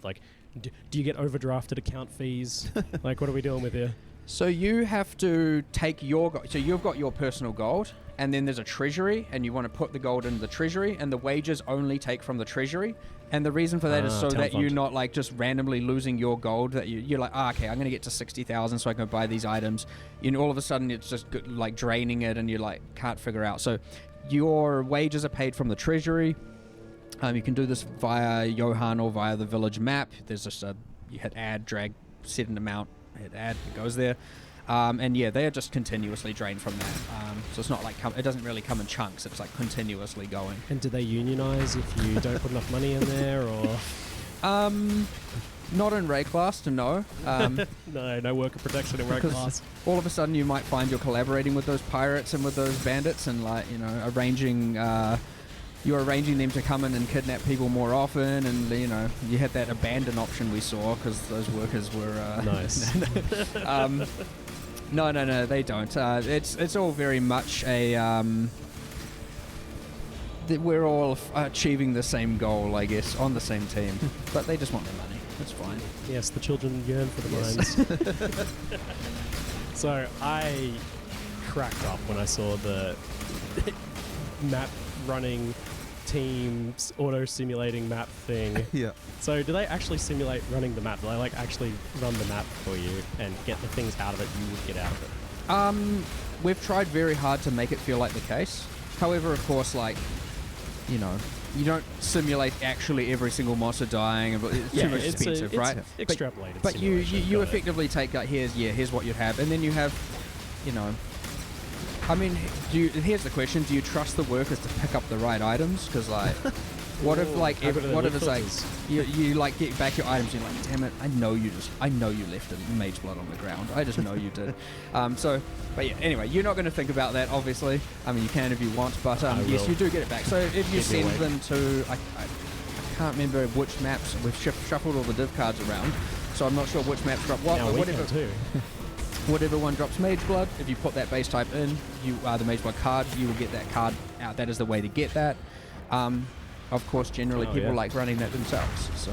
And you're telling me that if it's a Hydra map, they'll bring a Hydra fragment back for you? Yep, if you put in a Hydra map and they clear it successfully. It's worth noting they have a percentage amount of clear, and you can get that as high as you possibly can, but sometimes they get through 50% of it and die because you put the map in as too hard. Yeah, You'll get 50% are they of the burning items. 6 portals halfway through a Hydra map? Yeah. If you're not sending elite people, they're kind of bad. There's different quality of map runners just as there is in Path of Exile players. if you're sending your miners into the mapping, they don't know what to do. They're just like, I've tried mining the monsters and I failed in the first pack. But yeah, they'll bring that back. You chuck in a map with 5 delirium orbs, they'll probably all die. But if they don't, they'll bring you back some splinters and some delirium rewards. So what's the most sketch? Juiced up map that they can run here if you get the best of the best? I mean, the same as the player, right? A fully a prop corrupted T17 with whatever else is bloody on it. I mean, or 16. Right. I mean, they might get. Sometimes you actually it's not mistake proof. You can put it in and it can be they have a 1% chance of 1% of the map will be good cleared. luck, guys. And you put it in and you see the timer count down 2 seconds and then they fail. And you're like, oh, they just died. Portals gone in 2 seconds. They just died to the first monster. Yeah, that's almost as bad as me. So yeah, you don't want to do that. But I mean, you technically can. You can just send them to die. Now they don't. In that case, they don't actually permanently die. That can happen. And you actually can lose the worker. Oh, wow. There is a sync on that, so you are constantly trying to find more, but it doesn't happen that often. Excellent. And again, it is mostly avoidable by playing a little bit more safe instead of just sending them to their demise all the time. This whole thing blows my mind. I just love the idea that we can just have a bunch of plebs now to farm our fragments for it, so we can focus on bossing, like kings, while they do the peasant work in fields. Crazy. How did you resist the temptation to not go super hard on this and let us gear them and make parties and change their loot filters? Well, early on, there was all sorts of stuff like that we were talking about. There was we were going we were full mercenary system with all sorts of stuff for a while, but it was too much and it was too complicated. So we decided not to in the end. But the whole auto running maps thing was certainly something we were very keen on very early in the league. So this massive expansion. Yeah. This is actually the downscoped version. We certainly had mercenaries as in the first concept, and it was you can send your mercenaries either on the ships or to the maps, and you can gear them up, and you can give them skills, and they have specializations. It's it was just too much though. It was too much management, too much not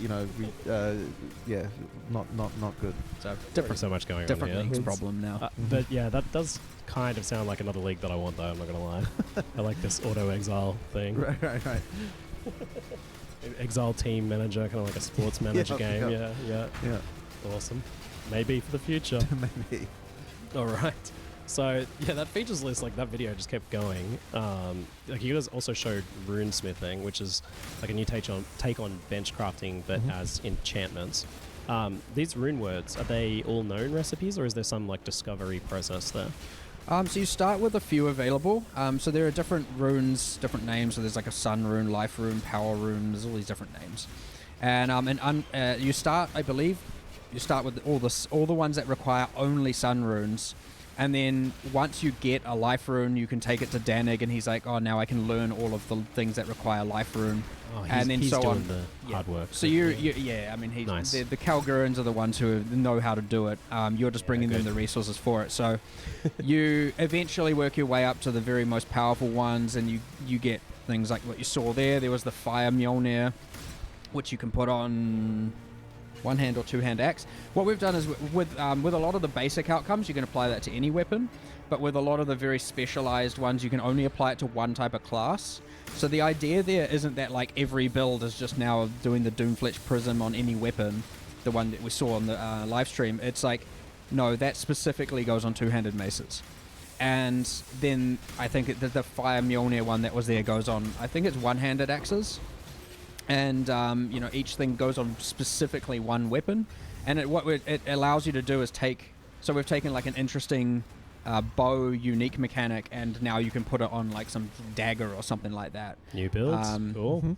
Yeah, and they get pretty powerful as far as like, I think there's one that is like 100. You can 100% reduce duration of like soul gain prevention for socketed gems on daggers, and like there's reckon every 20 seconds or something you get haunted by a different torment spirit, and I think there's like a rotating shrine buff one, so it's like every X seconds you're getting a new shrine buff on you, and not a lesser shrine, by the way. And sometimes including Divine Shrine as well. So you can just be like, I'm just going to sit here until I'm immortal, and then I'll do the boss. 17 mapping strategy. But those all require the highest tier rune, which we expect to be very, very expensive. So are these something that you can trade, the runes, between players? Yeah, 100%. Yep. 100%. Yeah. Yes, they all come, primarily all come from shipping. Yeah. Which you can do pretty early in the game, but I suspect late game. And then they are considered a like additional bonus from shipping, where it's like if you trade to the Kalgurans, they'll send you that back, and the more you send them, the more runes they'll send you, because they're like, thanks for doing business with us. Yeah. Do you know what they're sending you back when you send them a shipment, or is it kind of just like... No, we've intentionally been quite vague with that, just so people can figure it out. Now, it isn't... There's some determinism, and then some that's just influenced. So, like, I can say, for example, generally crops are giving you back currency, and there's some general influence, but we want people to figure that out and experiment and make up their mind as to what they think is the best combinations to send certain to different locations, ports. certain resources are going to give certain rewards back that players can learn. And there are bonuses on the port, so like you I think in the numbers there it's set 100, so at any given time it's like they'll pay double for wheat, or I'll pay, and then once you fill that order, so after you've sent 10,000 wheat, they might be like, all right, now we're going to pay triple for the next 500 Verisium you send us, and stuff like that. So you are changing your shipments to different ports based on those bonuses. And then, like, for example, the item for disenchanting, just a random slight pivot here, but the item you get from disenchanting, the Thaumaturgic Dust, that is a multiplier on your shipment value. So whatever you send, you then send dust. So if you send some amount of dust, it'll just double your shipment value. And so that one, so that's almost like a meta reward mechanic in that regard.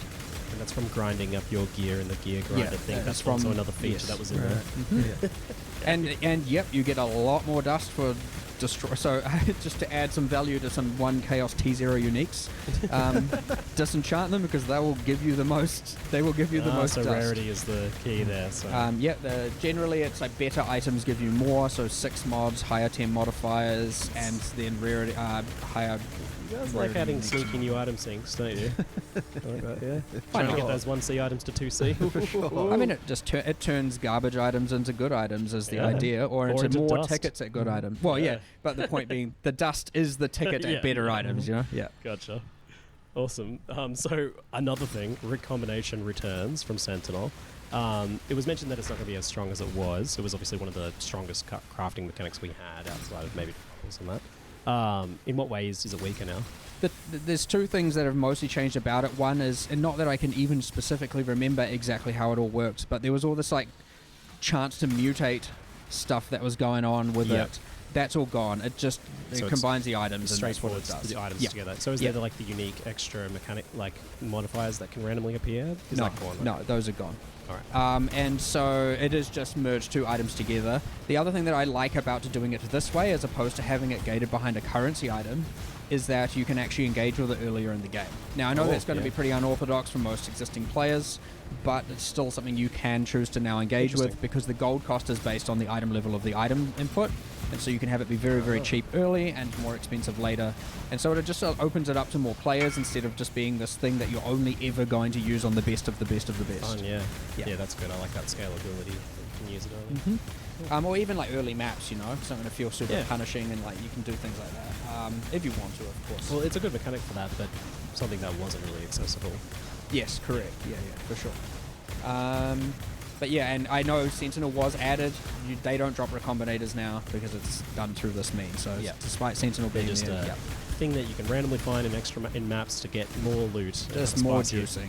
Gameplay. Yeah, and you've done a bit of that too. So in addition to the new campaign stuff, making the campaign more interesting just with these random little encounters, you've got more stuff just appearing in maps as well. So Wildwood and Sentinel as well. Yep. Why not? Yeah, why not, eh? More juice. Love it. It's fun. I like the idea of just the random encounters. Like, they're not on the Atlas tree right now. That doesn't mean they never will be. But I like the fact that there's a handful of things that are just randomly spawning, and so you're doing your rotation, and that throws a little bit of a spanner in the works, and only in a positive element, right? It's not like it takes anything away. Especially for things like that are effectively just, this will give you more loot and currency and stuff. So like Wildwood and Sentinel, they're just about like giving you a big boost to your magic find. So you might not necessarily want those to be something that players can have active all of the time, but rather as like a cool bonus that randomly appears to make your map spicy. That is the other benefit, because it is random and not something that you can just have guaranteed. It's not whopping your play. They can be stronger. Yeah. They can be more impactful as a result. Yeah. Oh, yeah. Otherwise, they have to match the exact power of every other league or thing you can invest into onto the Atlas tree. Cool. So there was the mention of those like 3 bosses that can disrupt your shipping and all that sort of stuff. When they take something hostage, is just talking about like this gameplay. What is that gameplay like? Are you going into like random fights, or is it always a boss fight that you're going into when you? It's always a boss fight. Yep. Your Atlas runners will always be taken by the Bandit Lord. Your shipment will always be commandeered by the Admiral, whatever his name is, I forgot. Internal name by Pirate Boss. They get named and I don't remember them all the time. And then the one you find in the world is always the same one as well. And then the you pretty much just go, it'll notify you, and then you go back to the town, to King's March, and the NPC will just be like, here's a portal, go there, kill this person, or don't if you don't want to. Like if you feel like you're going to fail, you shouldn't go and do it, right? And you can bring your party members, but you can only enter it once. Like once you die, you cannot re-enter. So one shot only. Okay, let's take a little bit of a turn now, looking backwards at Necropolis and reflecting on some of the changes that happened in it. First, the overall endgame overhaul, such as the removal of sextants and the massive scarab rework. How do you just feel about that overall, both of you first? How that went, the endgame overall? I do think overall good, but it's very easy for that to get, looked at from a perspective of a few things that are bad and then looking at it badly. Like there are certainly some things that were imperfect, and we are making some measures to change that. But I do think overall the shake-up was pretty healthy. And when I talk about the bad things, I'm talking like the T17 maps being too hard, right? And that kind of it overshadows a lot of what's good about it, because there's these few things that aren't right. And then I'm also talking like, okay, we removed Wandering Path, great, and then we added Back to Basics, which is also gone now, by the way, just to clarify, which wasn't mentioned there. Like Back to Basics was even more unhealthy than Wandering Path, or equally unhealthy, depending, but both of them not good, not achieving the philosophy we want. So we didn't, because of that, and because Back to Basics became the meta, it ended up like not even evolving that much. And so I'm hoping with this now set of changes, but all of that ultimately comes about with, because what's going to happen is when you are releasing content on this scale, and I am certainly a risk taker. I like to push the boundaries and all that. You are going to have these things happen. It is borderline impossible for us to test everything, and that's where you see a lot of the reactionary patches that we did early in the league to try and fix and improve everything. That definitely was something that was really hard, just for the team as well. And like it's also very hard just decision making about, is this something that should be fixed or is it not?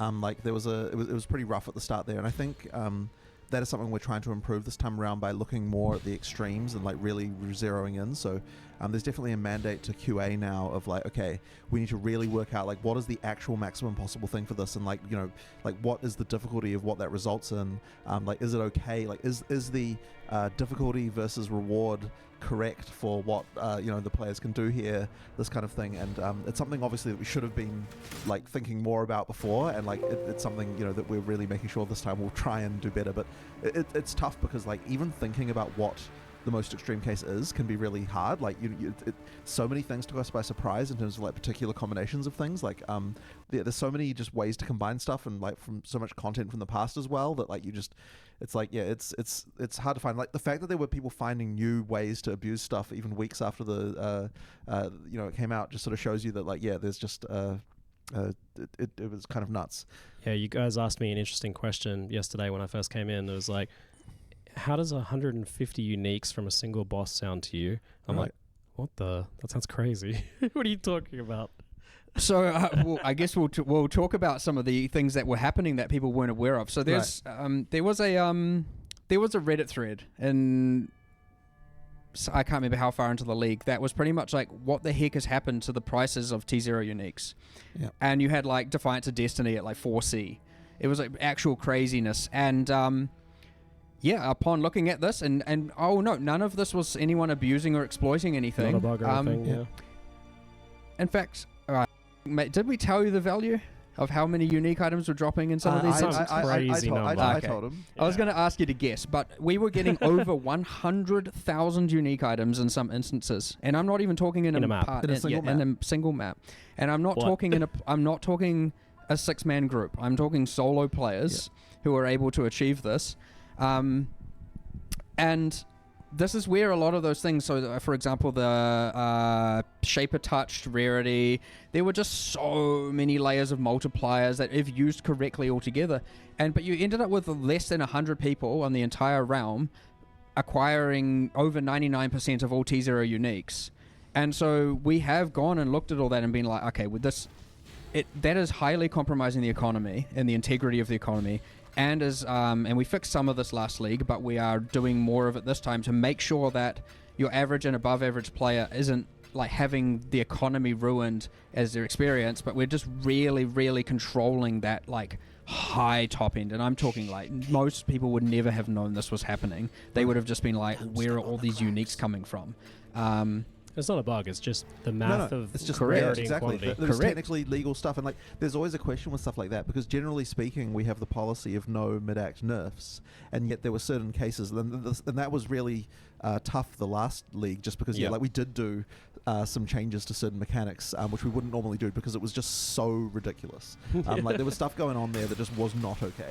I saw a screenshot of like one of the monsters that would be part of this, and it was like, it had a list of modifiers that was the entire screen, right? Yeah, we were talking yesterday about whether or not we need a way to collapse the display of the number of essences underneath something's life bar, and it's like, well, where are we at? Which, by the way, it's still there, so it's like, a thing that you can still do. But yeah, it's and I'm not talking like we're getting rid of all the uniques. Like that's what I'm saying. I'm asking you, is 150 all right? And you're like, that sounds excessive, and I'm like, well, it's like, several hundred times less than what it was. But it's still top off-screen, bottom off-screen of unique items just everywhere.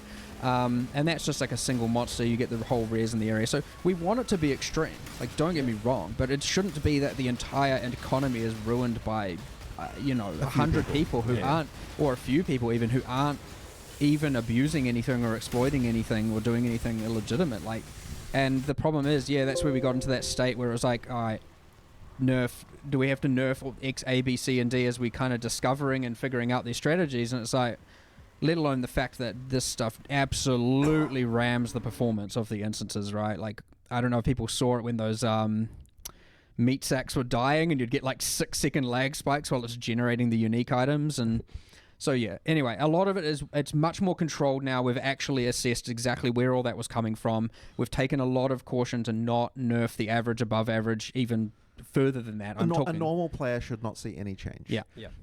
Yeah, I mean, and I loved how Gloves Off it's feeling with your ridiculous changes to the end game here. Like, it feels like you've really opened up over this past couple of leagues to 100%. change stuff pretty wildly. Again, And I it's go back obviously to causing that. new stuff, but Go back to that philosophy of like, if we can do stuff to make things better, we do it. And it's just the unfortunate reality is that, and I'm ultimately the one pushing most people to do this for PoE1, and the unfortunate reality is it comes with risks, and as a result, failures, of which are 100% on me, like without question.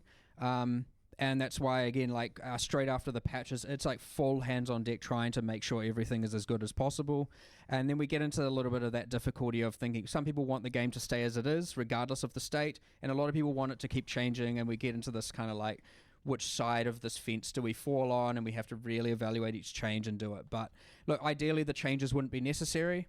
But when you're changing this much, doing patches this massive, this quickly, some of it is inevitable. I would hate to, I personally, and you could convince me, you could tell me I'm wrong about this, you might be able to convince me.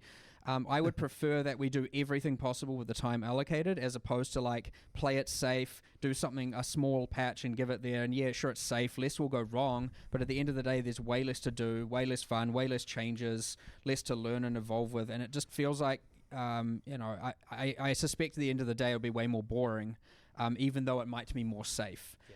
So again, it's possible that I'm gone too far one direction, and we have pulled back a little bit here on some of that safety. But like, I never want to get to the point where we're releasing something flat and stale just because it's safe. I want to always be making sure that we're doing everything to make things as fun and exciting and the best as possible for everyone, including myself when I play the game. Well, these updates have felt way more energetic. It's, I think it's refreshing, I think, for a lot of us who've been playing for 10 years at this point. Right. It's pretty cool stuff. So on the tier 17 maps, they were intended to be like a gateway to Uber bosses, but they ended up being harder and more restrictive than that actual content. And we had Uber boss viable builds, really struggling with that actual content. So how are you kind of changing things with that, or are you happy with it, where that's at? I mean, the ultimate numerical change to T17 monsters is that they have it's approximately 55% less life, so they have less than half the life they had before and 30% less damage,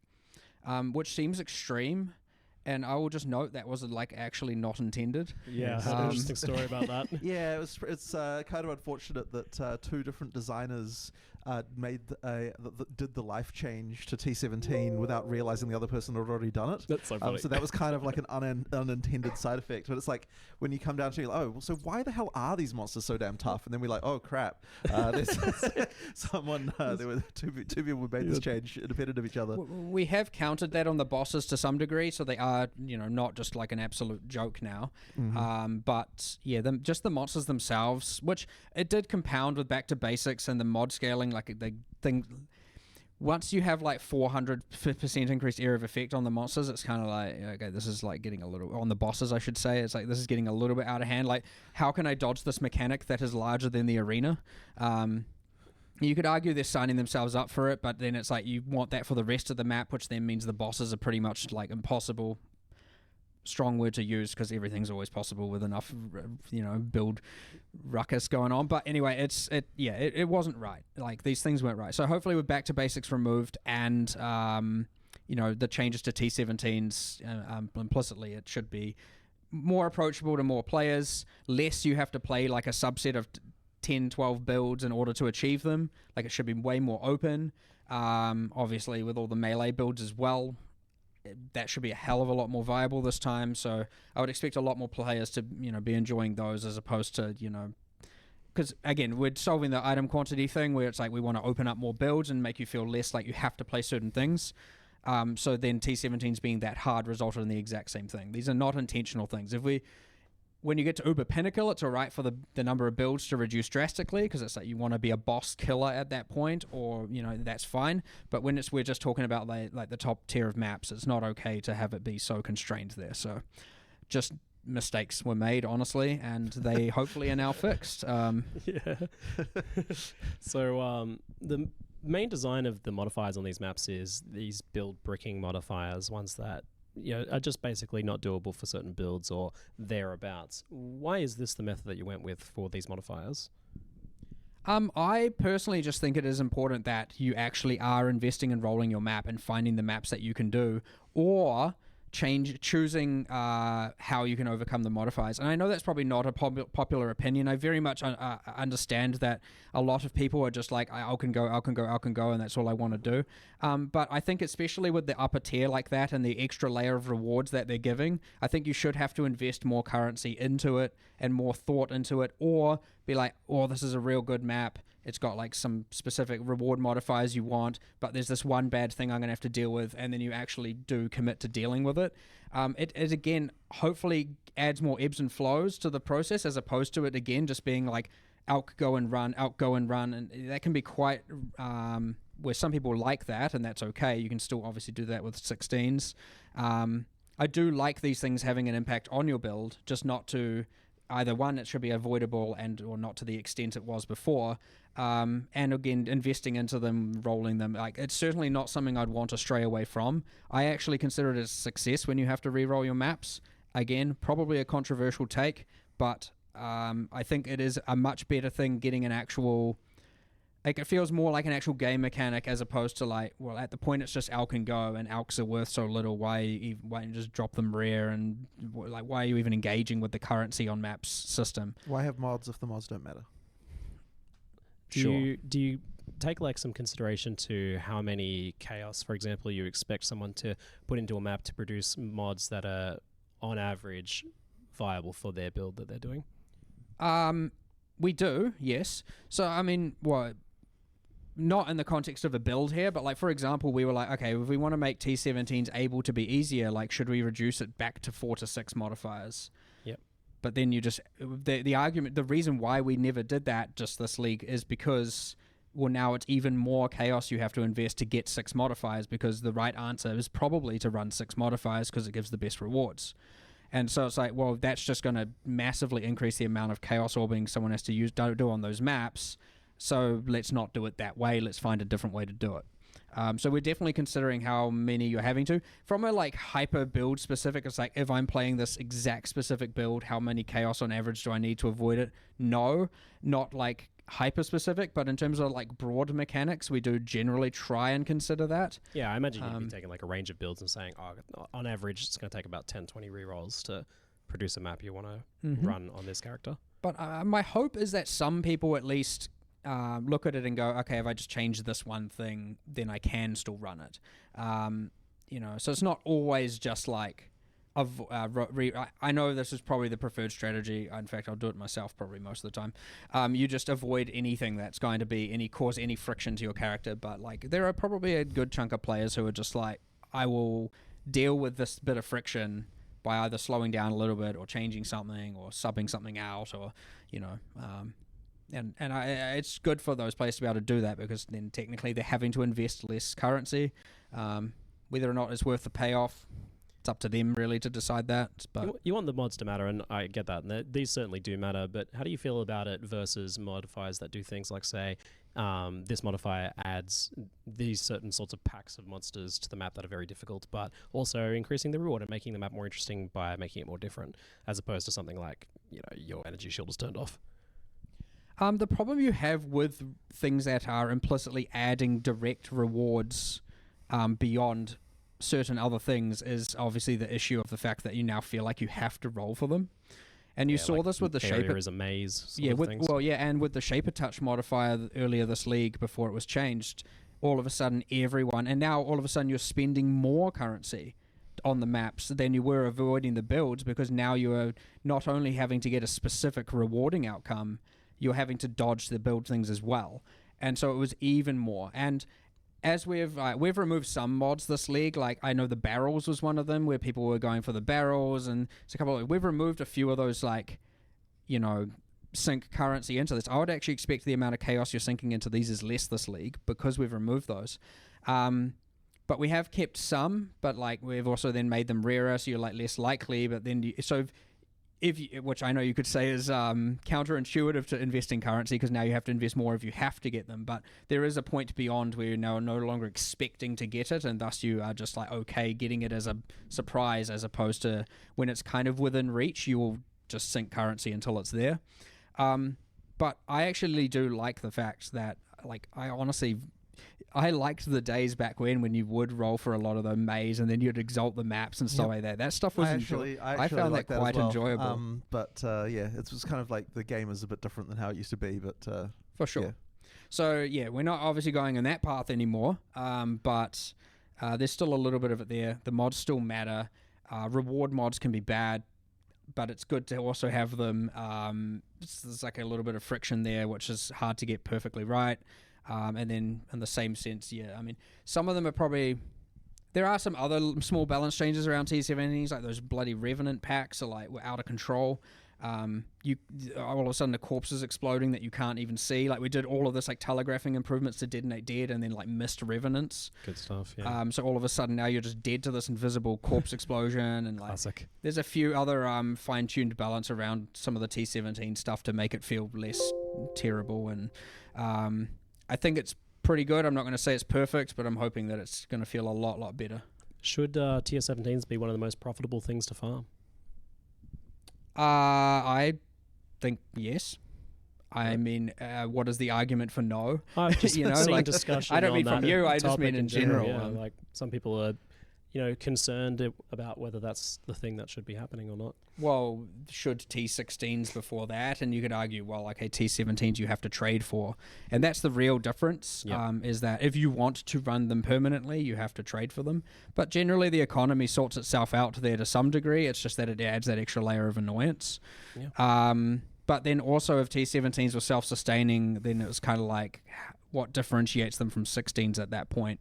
It's just back to what you were doing with 16s, except they're now purple with harder modifiers, and you could argue that's better or worse, except I really like the idea of that, when you are just generally playing and not engaging with, the trade to that level, you're doing 16s with the occasional popping into 17s here and there. I do think that is generally better, but I can see why it can be annoying for someone who's like, I have to trade for these because I don't want to run anything but them. But that kind of can always be argued to be the case for almost everything.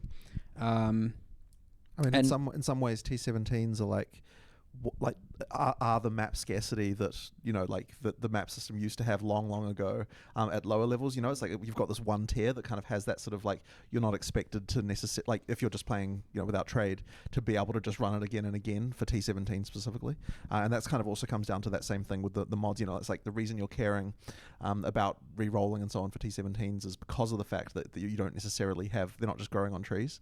That's why you've got a bit of a different philosophy there with the mods that they have on as well. I know this stuff is like pretty it's going to be pretty polarizing between people as to what's right there, but like it is very important to us that the ebbs and flows remain, and you don't just end up with this flat boring grind at the very top end like that. Like it should be evoking difficulty, and it shouldn't just feel completely just it gets further away from a game and more towards just a kind of AFKable and I don't mean actually AFKable, but something where you're not really investing much emotion into and thought into, and it doesn't feel like you're playing at that point. It just feels like you're just going along with it. So I think it's very important to have the different spikes and things come and go, and to have friction and all of those things. And I think without any of that, you'd find stuff would get very boring very quickly. Just very quickly, how do you feel about the betrayal changes, like the change to the Veiled Chaos and the simplification of it as well? It feels like now it's mostly people just kind of spamming Katarina with maybe some consideration to getting some like div card stacks or something like that, but you're not really doing as much of the engaging with the board now, I think. Betrayal is in a very bad state, for sure. I am not happy with it. It was on the list of 325's thing. I know, despite the fact we have so much, there was more. We didn't get round to doing it. It's currently slated for 326. I'm very much hoping we can do it then. The main thing I want to divorce is, so I actually just want there to be, there is one safe house, and that, and so all 4 connect to one thing. Sorry, how do I explain this? It's like, effectively, Katarina isn't tied to the safe house. Like, you can do your safe house, and that will give you a ticket to Katarina. And so you just have one safe house that has the whole board on it, and you earn intelligence for it, and the people still have their reward association, and then doing that gives you a itemized version of Katarina you can run separately. But the main thing is you're not linking the board to Katarina's, because there's always been this friction of do I min-max my Katarina outputs, or do I, do my interesting board layout? And you're just at the point where it's like, screw all that. I just want as much mastermind intelligence as possible. Yep. So I'm not going to interact with anything on the board really, except for whatever might min-max that. And so, yeah, I want to divorce those two things so that you don't have that conflict, because we have never been able to get that balance, and I don't even know if that's possible. You're always either going to want to never run Katarina because it destroys your board state, or you'll always run Katarina because the Veiled Orb. And so I want to, divorce those two things such that one doesn't destroy the other. Because it hasn't been right the whole time. So, and I think that will just be a much, much better if we do that. And then Katarina is just there as a thing you can do. You do the boss fight and you can trade for it. You can buy the tickets to it if you want. Or, and then you can do all the board interaction, separately. You'll still have I want to min-max my safe house running to get tickets to Katarina, but what we can do is have a correlation of the chance of getting it, or the number of the tickets you get to Katarina correlate to the state of the board somehow. But at least I don't ever want it to be like I'm not going to fight Katarina because I don't want to reset the board. I don't think those two frictions should ever occur. It hasn't been right, honestly, since we released it, to be honest. All right, so. Let's let him cook, hey? Let's let him cook.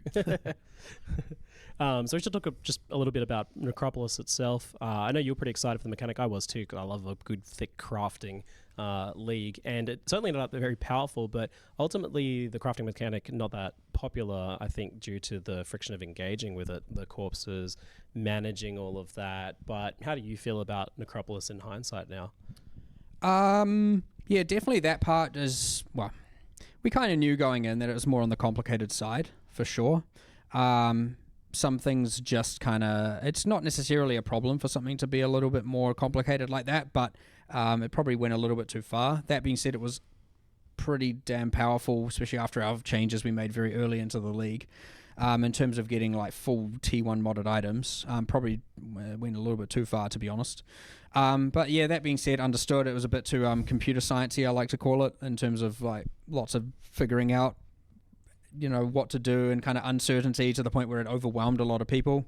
And that's where you see, even recombinating and runesmithing coming back way more simple, straightforward. Some things are just very clean cut. Some things are a little bit more complicated, and different users appeal to both. Would I have changed it now knowing that? I mean, I would have had the balance initially go out correct at the start, but I would say there's still a place for things like for it. The update was certainly very solid for it, making it a lot better. Simplified a bunch of stuff down with it as well. I'd probably have gone a bit further with the simplification if I'd had to redo it with some of it. Some of those meta mods and some of the more crazy things are a little bit, For me though, it wasn't about so much how much complicated it was, and it was more about the just getting so many corpses, trading for so many corpses, right? Sure. Yes, fewer, more impactful ones would have been a lot better. Yeah, you ended up getting a lot. That's partly due to the Atlas Tree passives, which was a mistake. Straight up, goodbye, they're gone. Yeah. If it was to redo, experiment, done. 100% experiment. They're no longer there. Everyone saw that as an Atlas Tree tax. Yeah. Yep, it was. You could have argued making them way weaker would have mitigated that.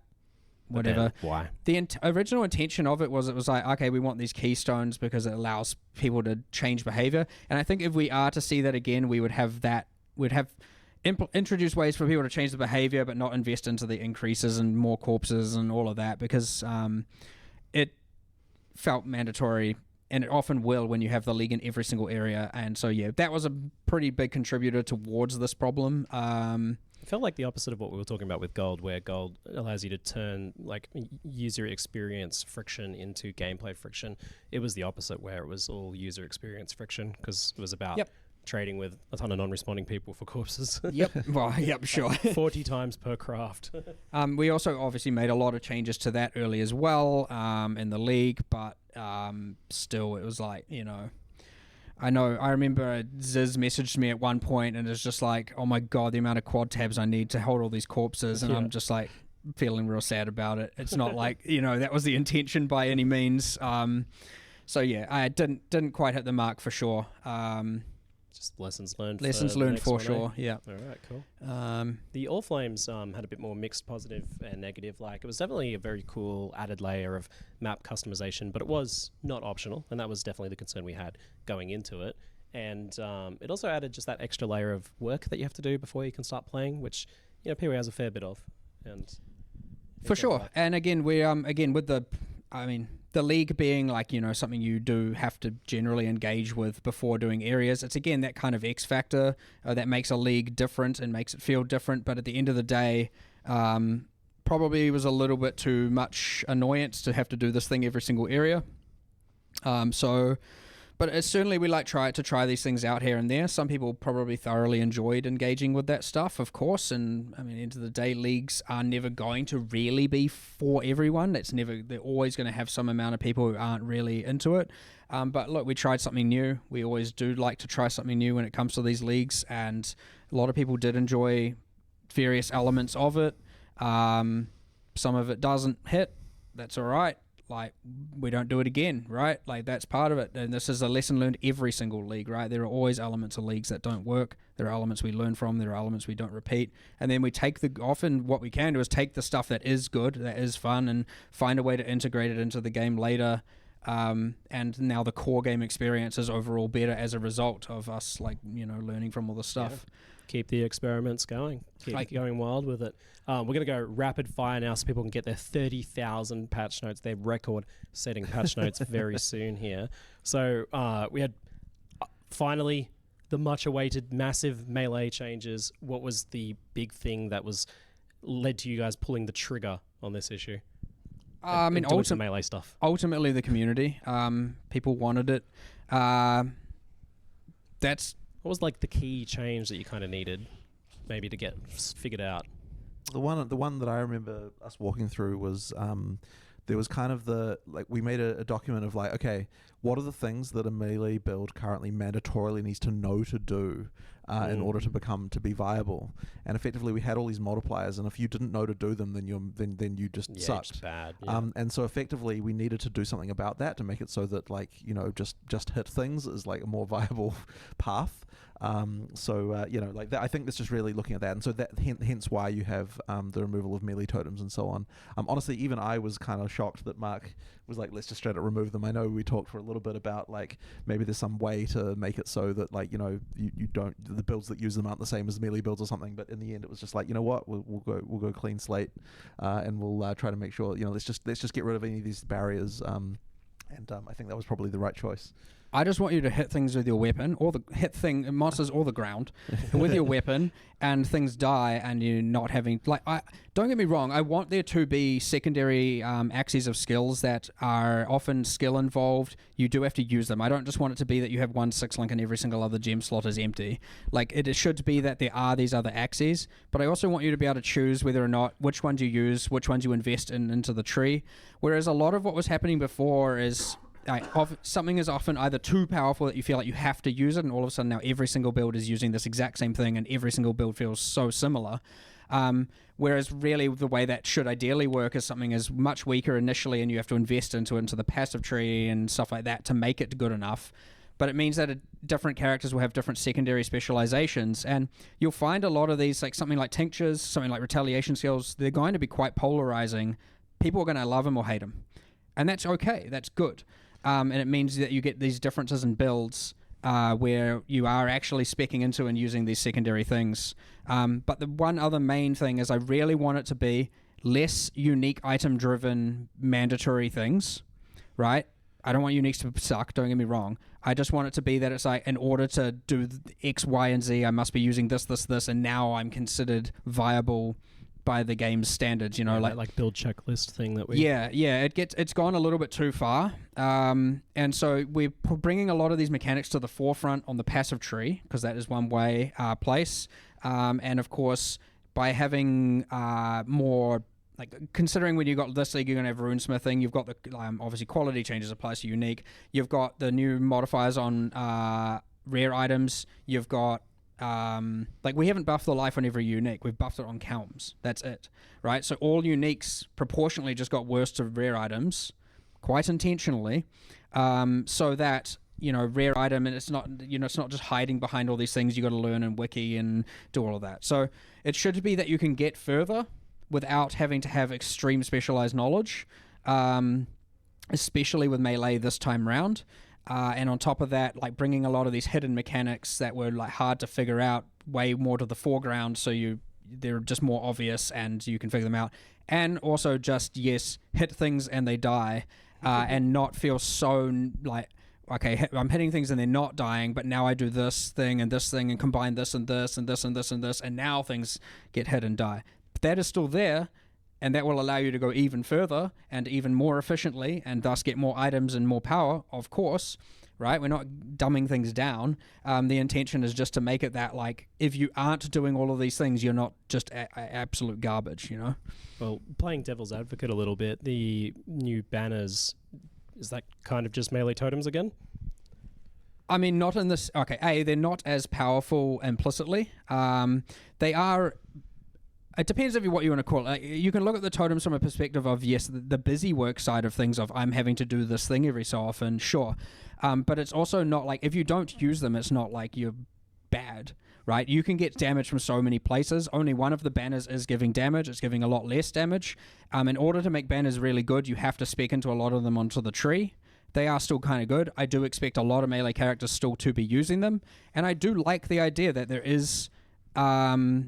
you know, skill involved as to thinking, when should I use them? They're not an always up thing like the totems were, which is the biggest issue with them. Unless you invest into them, in which case, so one of the passives that was shown is that banner effects linger for X seconds. They automatically pick up when you exit the radius, so you can place them down and then just sprint, and then you get the effects for seconds, and then you can place it again. And sure, yeah, it might end up being like on rotation, it's being used for some builds, and on others they're being way more tactical with it, doing it during a breach and during this, but on regular monster to monster clearing they're not. Kind of want it to be... I feel like you have a lot more agency with banners, and yeah. The other thing, of course, being getting rid of, even like Berserk. We're getting rid of a lot of the extreme high power mandatory things, that if you were a player who didn't know about it, all of a sudden you're not, you know, considered viable. And the one other thing we've done there, I know we said rapid fire, but don't worry, it's part of the question. People can wait. We've made sure to we've got spreadsheets out the wazoo of like experience per hour testing. We've got like, you know, time testing. We've got like our one of the people probably see him takes ages, always on the ladder, freaking winning things here and there. He has been sitting there running, literally doing races, technically with every single class, for the last 3 months, probably straight. Every single waking minute, he is playing a different character, writing down times to kill Brutus, time to kill this, time to get to this, time to do this, XP per hours everywhere, what variables make the most difference. And we've taken all of that data and gone and been like, all right, these are the outliers on the bottom, these are the outliers on the top. Let's like find out where the thing should sit. And generally, it's now meant to be, if you are a character with a melee character, and let's say you've got 70th percentile gear, and there's a caster next to you that has 70th percentile gear, if you can maintain, a melee character is generally meant to be stronger and more efficient at that point, of course, but it is easier to take damage and harder to maintain damage uptime as a result. So if you can overcome those two axes, a melee character with equivalent gear should be better than any other character.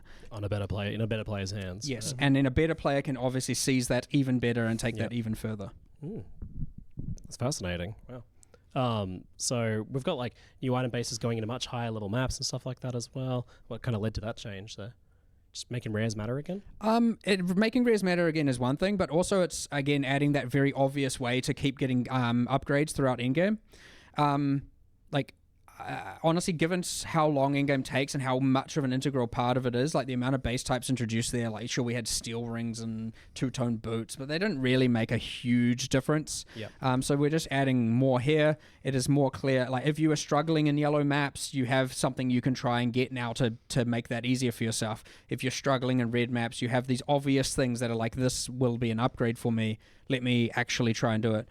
Obviously just on the defensive axis for now, so you can maybe focus a little bit more of your passives into damage, along with all the new defensive tools. But yes, primarily it is like, a more obvious, here's a way that you can upgrade your character. And of course for high-end players, it's a new thing to strive for, to push their character further than ever before.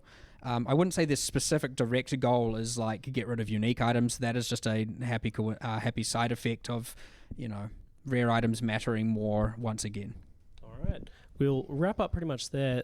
We've got lots of new leagues coming back this time. Is there any other ones you're looking forward to? I know people have been asking about the Trial of the Ancients as well, whether that sort of stuff's coming back.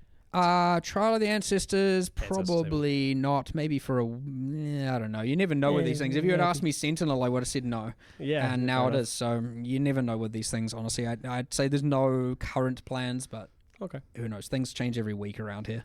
Guys, this was a massive Q&A. I'm exhausted. It's awesome. Let's go take a break and let people read some patch notes. And there'll be an FAQ news post wrapping up some of the questions from this, but also ones that we didn't get a chance to get around to. So you guys will be able to answer some of them there and read some of those later. But thanks so much, Jonathan. Thank you very much. Thank you, and good luck to everyone reading those patch notes. Yeah, good luck. It'll take a while. Yeah. We considered doing audiobook versions of them in the past, but I'm not going to be sitting there. I would have to be reading that. Pick your favorite streamer. Remind them to drink lots of water and enjoy, folks. But that's it for now. I'm Ziggy. Thanks for watching, folks. See you later. Thank you. Thank you.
There we go. Sorry. I had your stream actually, the volume turned on.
Introducing Milo's Rewards, the new way to unlock savings from the palm of your hand. With every purchase, all loyalty.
That wasn't the plan. It was a spontaneous, creative decision made after years of careful research.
Would you still go to your job if Amazon sent you a paycheck every 2 weeks? Because there's a little loophole on Amazon right now that you can use to get Jeff Bezos to pay you. And you don't need any experience, technical skills, or tons of money to do this. All you need to know is that this jewelry cleaner is $1.50 on Alibaba, yet thousands of people pay $35 for the exact same thing on Amazon. Now, every single time someone copy and paste this product from Alibaba to Amazon, they make 30.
future of your business is here. With Wix, you get advanced AI capabilities for more customization, more time, and more growth. Speed up your website copy with an AI text generator that delivers a consistent brand voice to every corner of your site. Unlimited unique visuals enhance every piece of content you create. Instantly transform any idea into an image right from the comfort of your platform. And win back hours of hard work with AI-powered emails designed to perform. More conversions, less hassle. Smart benchmarks show you exactly where you stand in the market. See what's working and what needs work so you can quickly spot your next opportunity and take your business where you want to go. Oh, and we're just getting started. Go to Wix.com and make it happen.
You can sell this $5 spatula on Amazon and compete with hundreds of other spatula sellers, or you can sell digital products on Amazon and compete with almost no one.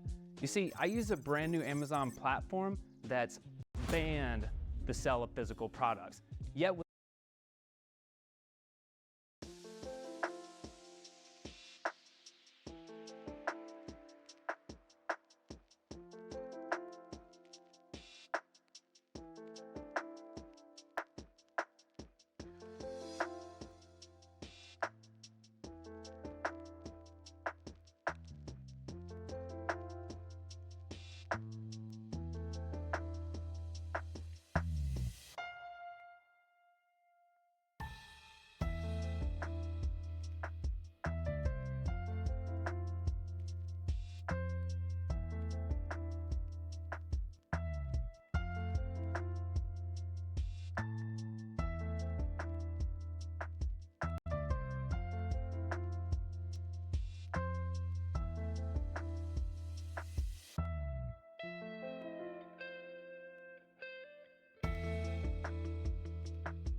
Time to help people customize and save with Liberty Mutual.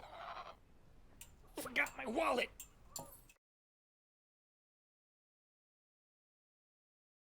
Old Spice Total Body. It fights stank 24/7.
Strike. The power is now mana cost. It's just getting buffed. This is a buff of Flicker Strike. Flicker still on the menu. I'm trying to glaze over all these mana cost changes because they're not super interesting and they're like just repeating over and over. So I'm like scrolling down a tiny bit. So the first interesting thing, Grace now provides you and nearby allies gain 136 additional evasion at gem level 1 up to 227. Or sorry, scaling up to 1545. So that is like what? It's not half, but it's like 60% or what it was.